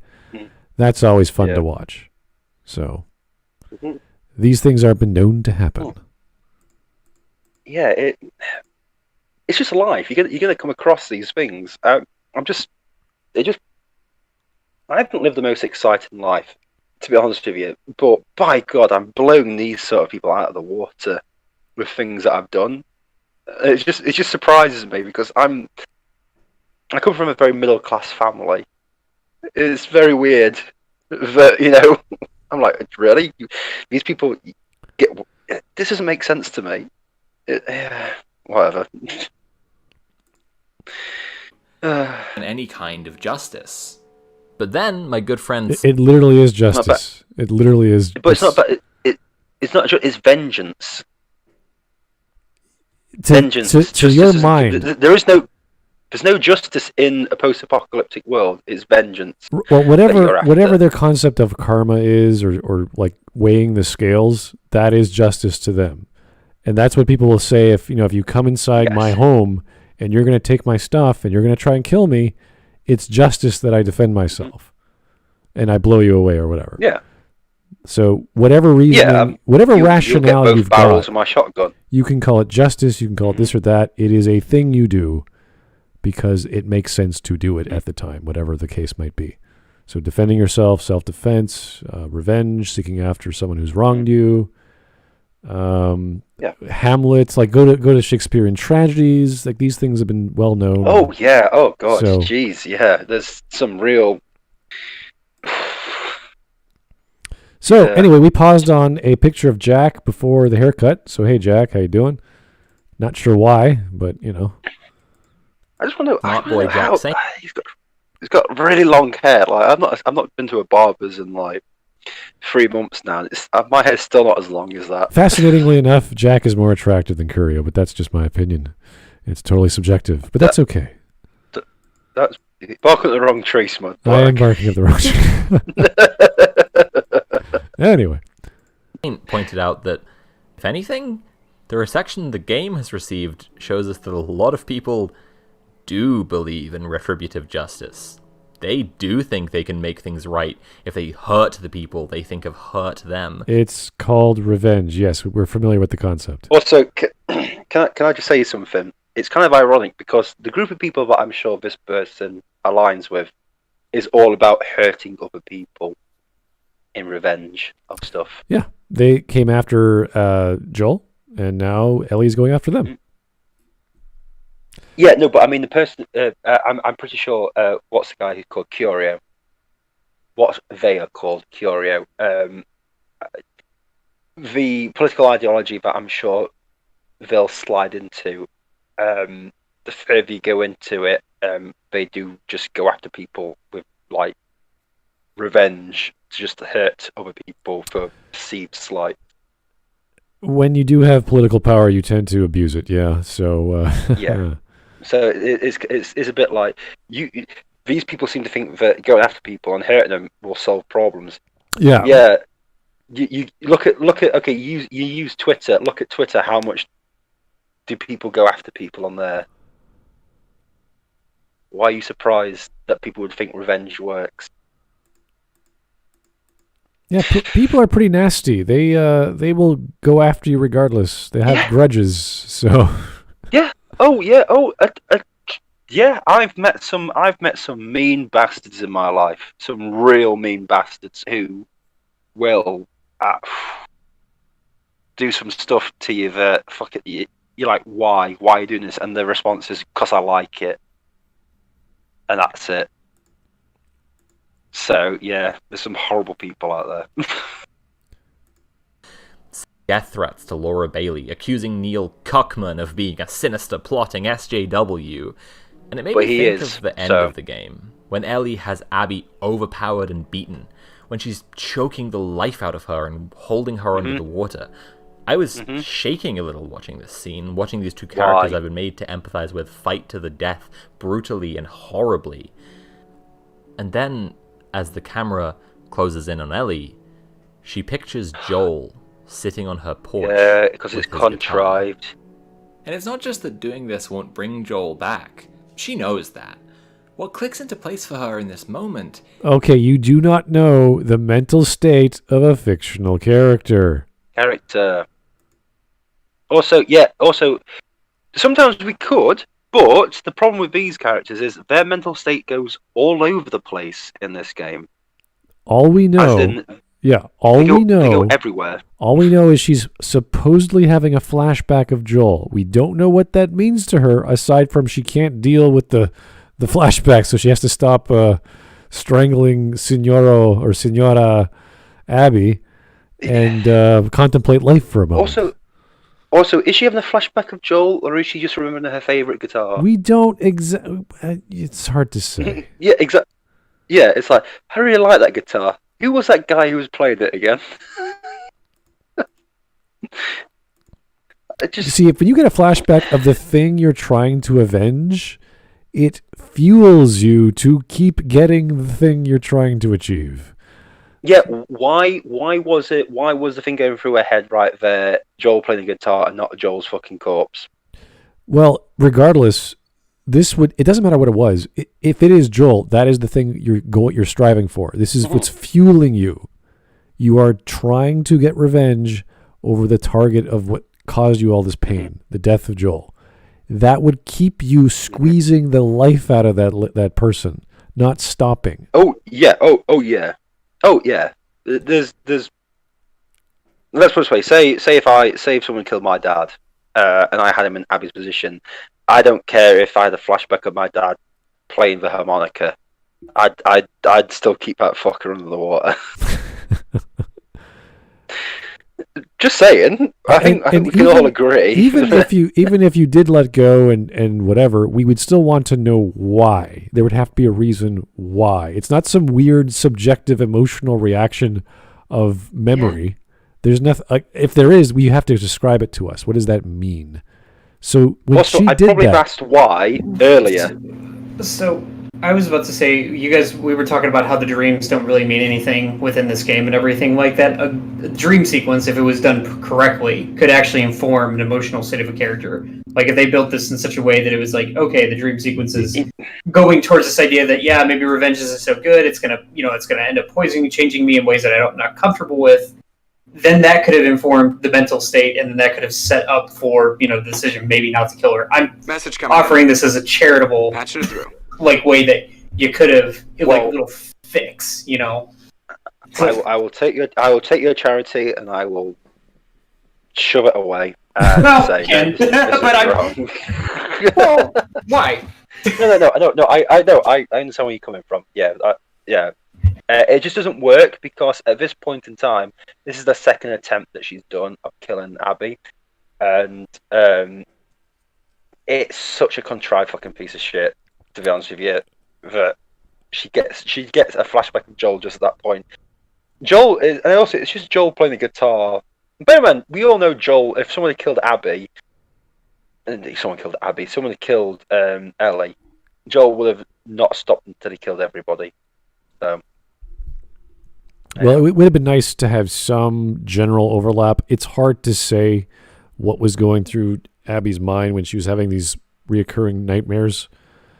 But the fact the third one made her happy, and you're like, or was not a nightmare, is interesting because is this the first time this has happened? Is this like a new thing? Does it give her a new lease on life? What does she want to do now? And we don't know why she's motivated to help Lev and Yara again. So it's she's motivated because the script tells her that message she's coming motivated. in. That's the problem with the plot at that point in time. Yeah. Yeah, that's it. Hey. All right, Jake the Surgeon. Thank you. You went a little above and beyond here. Thank you. If reminded when the Magna Defender was about to kill a daughter of the villain who killed his son. I don't know who the Magna Defender is. Showing how much his obsession has consumed him, must he embarrassing to be upstaged by Power Rangers? Really? That was a Power Ranger episode. Okay. Holy crap. Boy, that's a pretty dark Power Ranger episode. The death of a son.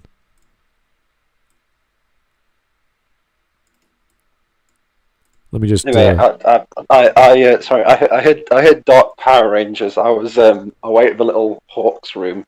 Okay, well, no. Jake the Surgeon was talking about a Power Rangers either movie or episode or whatever, showing how his obsession consumed him.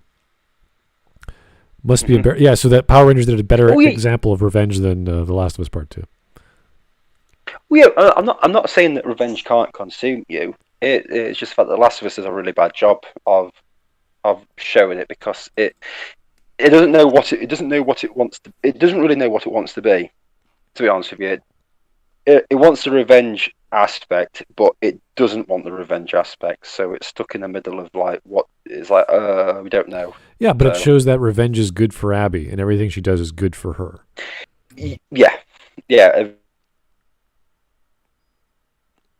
Jake the Surgeon. Then again, the Magna Defender was a good person poisoned by great tragedy, and Abby didn't get what she deserves. Right. This is another problem. This is when you look at tragedies, when you look at the Puccini's and the Shakespeare and all these other stories, they have a pattern. Yeah, there's a reason why the pattern exists. And I'll tell you something. This Discord does not enjoy me being in this call. Why is that? It just kicked me out again. Oh. Okay. Yeah, don't worry. But then again, I'm on my phone, and if my phone goes, all right, stupid. We know you're there. It's okay. I'll wait till you come back. Yeah. But when we talk about you can continue. You can continue without me. It's perfectly fine. I'm gonna have to. Yeah. When we talk about comedies or romantic comedies by Shakespeare, they all end in a wedding. And there's a reason why. Yes. These things have to mean something to the audience. They have to culminate. Everything at to that point has to culminate to something tangible that the audience can go, oh, this is the story of how these people got married. What a crazy, silly adventure that was with Titania and the king of the fairies and this and that. Wow, what a silly, crazy story. The same with tragedy. Someone needs to die. Okay. Well, it's like with Macbeth, it always sticks with me about how tragic that story is, because it's just a guy who's just really just dragged along with events. Macbeth is never in control of stuff in that story. He wants revenge, or he wants power rather, and he does whatever it takes to get it. It's not even him who wants power. It's his wife who wants power. Lady Macbeth.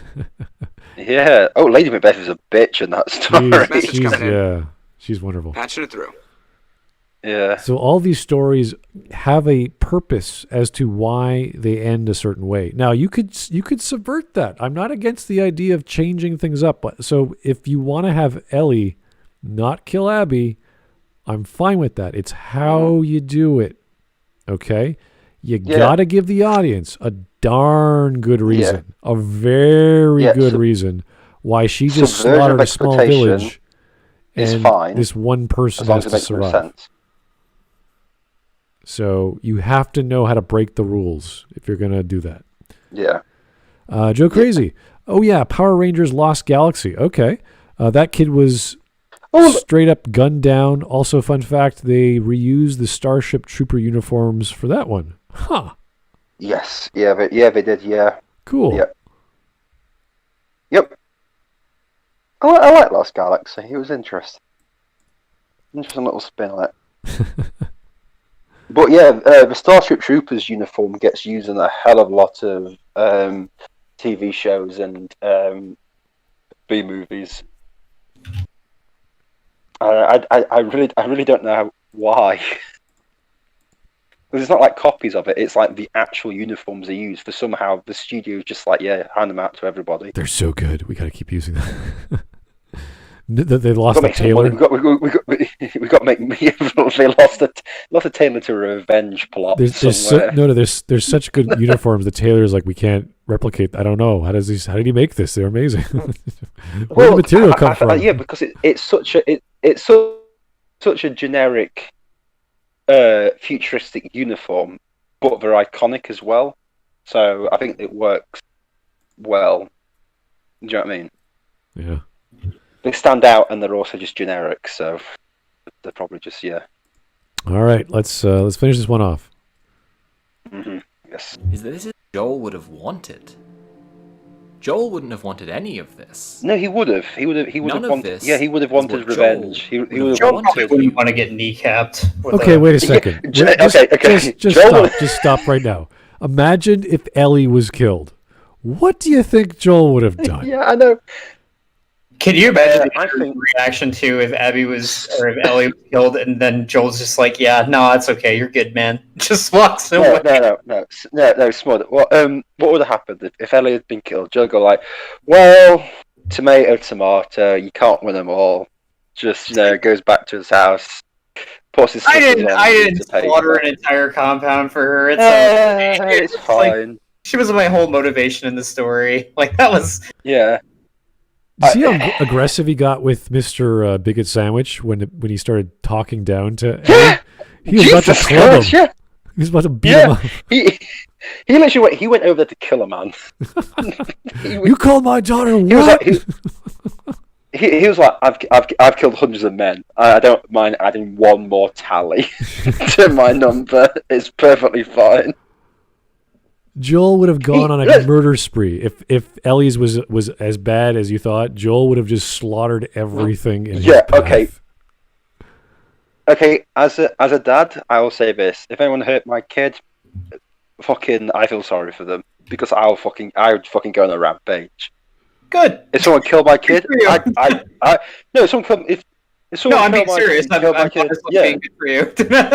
That's how you should be. Yeah, if someone killed my kid, I wouldn't go, I don't believe in revenge. No, I would grab him, put him underwater, and I'd fucking choke the fucking shit out of him. Well, that's this whole thing with this whole, revenge is bad thing.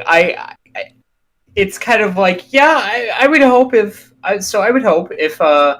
I was brutally killed or something like that, that my family would care enough, that they would give enough of a shit about me.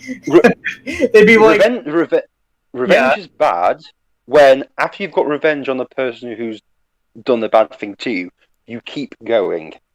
So, in a society with rule of law and everything like that, we have hopefully a justice system that functions that helps us get that without us having to cross boundaries that we shouldn't have to. That's the whole point. But in a post-apocalyptic, exactly. You need to. Also, it's a sign of. It's kind of like one of those things too. It's not a sign of strength to let somebody go. Otherwise, they might be liable to do it again in the future.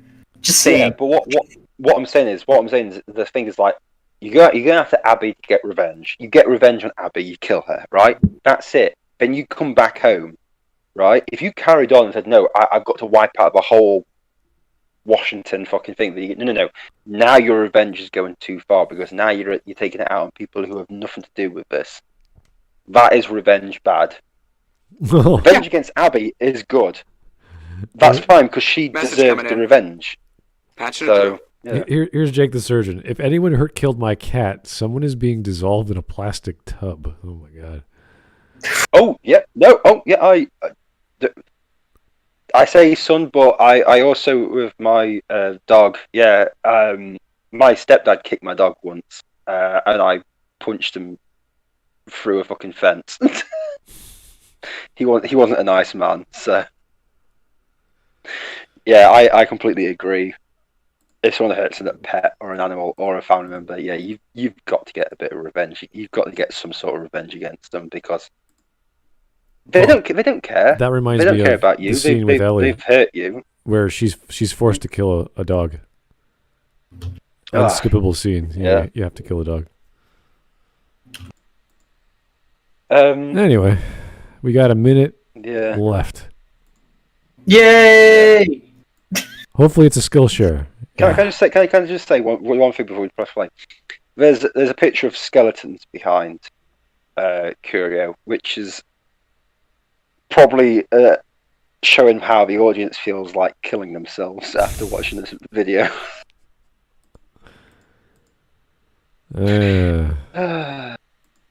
Sorry, that joke fell flat. That was it. Yay! It was done. Wait, yay! Whoa! Was that actually it? Yes, you can wake up now, Hawk. It's okay. The nightmare's over. Yeah, no, that's fine. That just really hit me as being abrupt. Yeah. Yeah, it kind of was. Oh, whatever. I don't give a shit. Thank God it's over.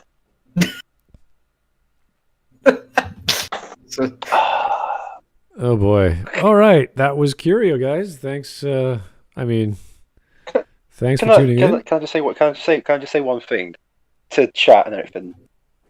The shit that I've just gone through tonight, does that make up for the Mortal Kombat video yesterday? Because fucking hell. Was it that bad? I didn't actually watch it yet. Oh, it was a great video. It was wonderful. Don't worry about it. That was one of our worst Smudcasts I've ever had. I'm gonna go watch it. I'm still feeling it. I'm just like, oh. Oh no! It was more the fact, but what got it was we agreed with everything the guy said to start with. We just wanted more context, and people got annoyed that we were asking for more context. It's like, no, we agree with him. And then the next video was. What was that? I don't know what that was. You know something? I'm still thinking about it now, and I don't know because. What?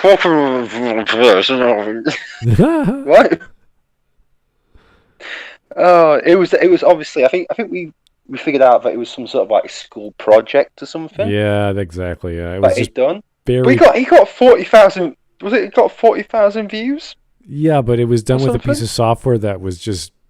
I don't know what that was supposed to be used for. So. It's like, yeah, the white redhead beat up the little black boy. Like, what?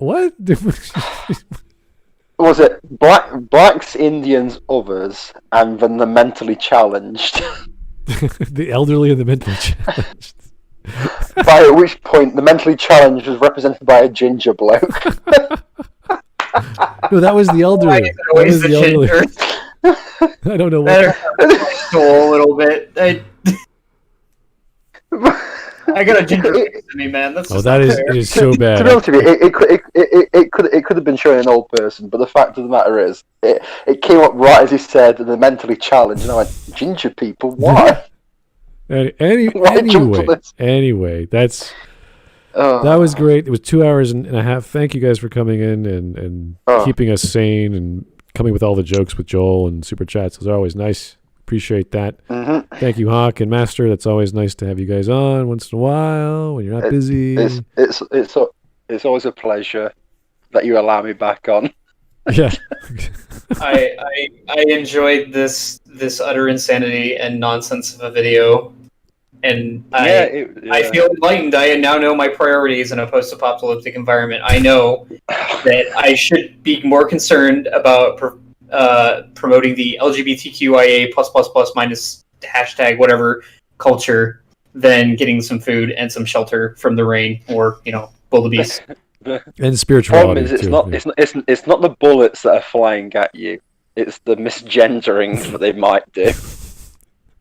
I'll just know that the greatest wound I can inflict is not with a 50 cal, but with dead naming. I'll always remember that lesson. Also, if you're gay or trans, just run into the wilderness. You'll be fine. So thank you, Cedar, for being on for about 2 seconds, and then I don't know what the hell happened to you, but we think of you in spirit the same way we think of people in the post-apocalyptic in spirit. So it's kind of world keeps us. We think you spirituality. Essential.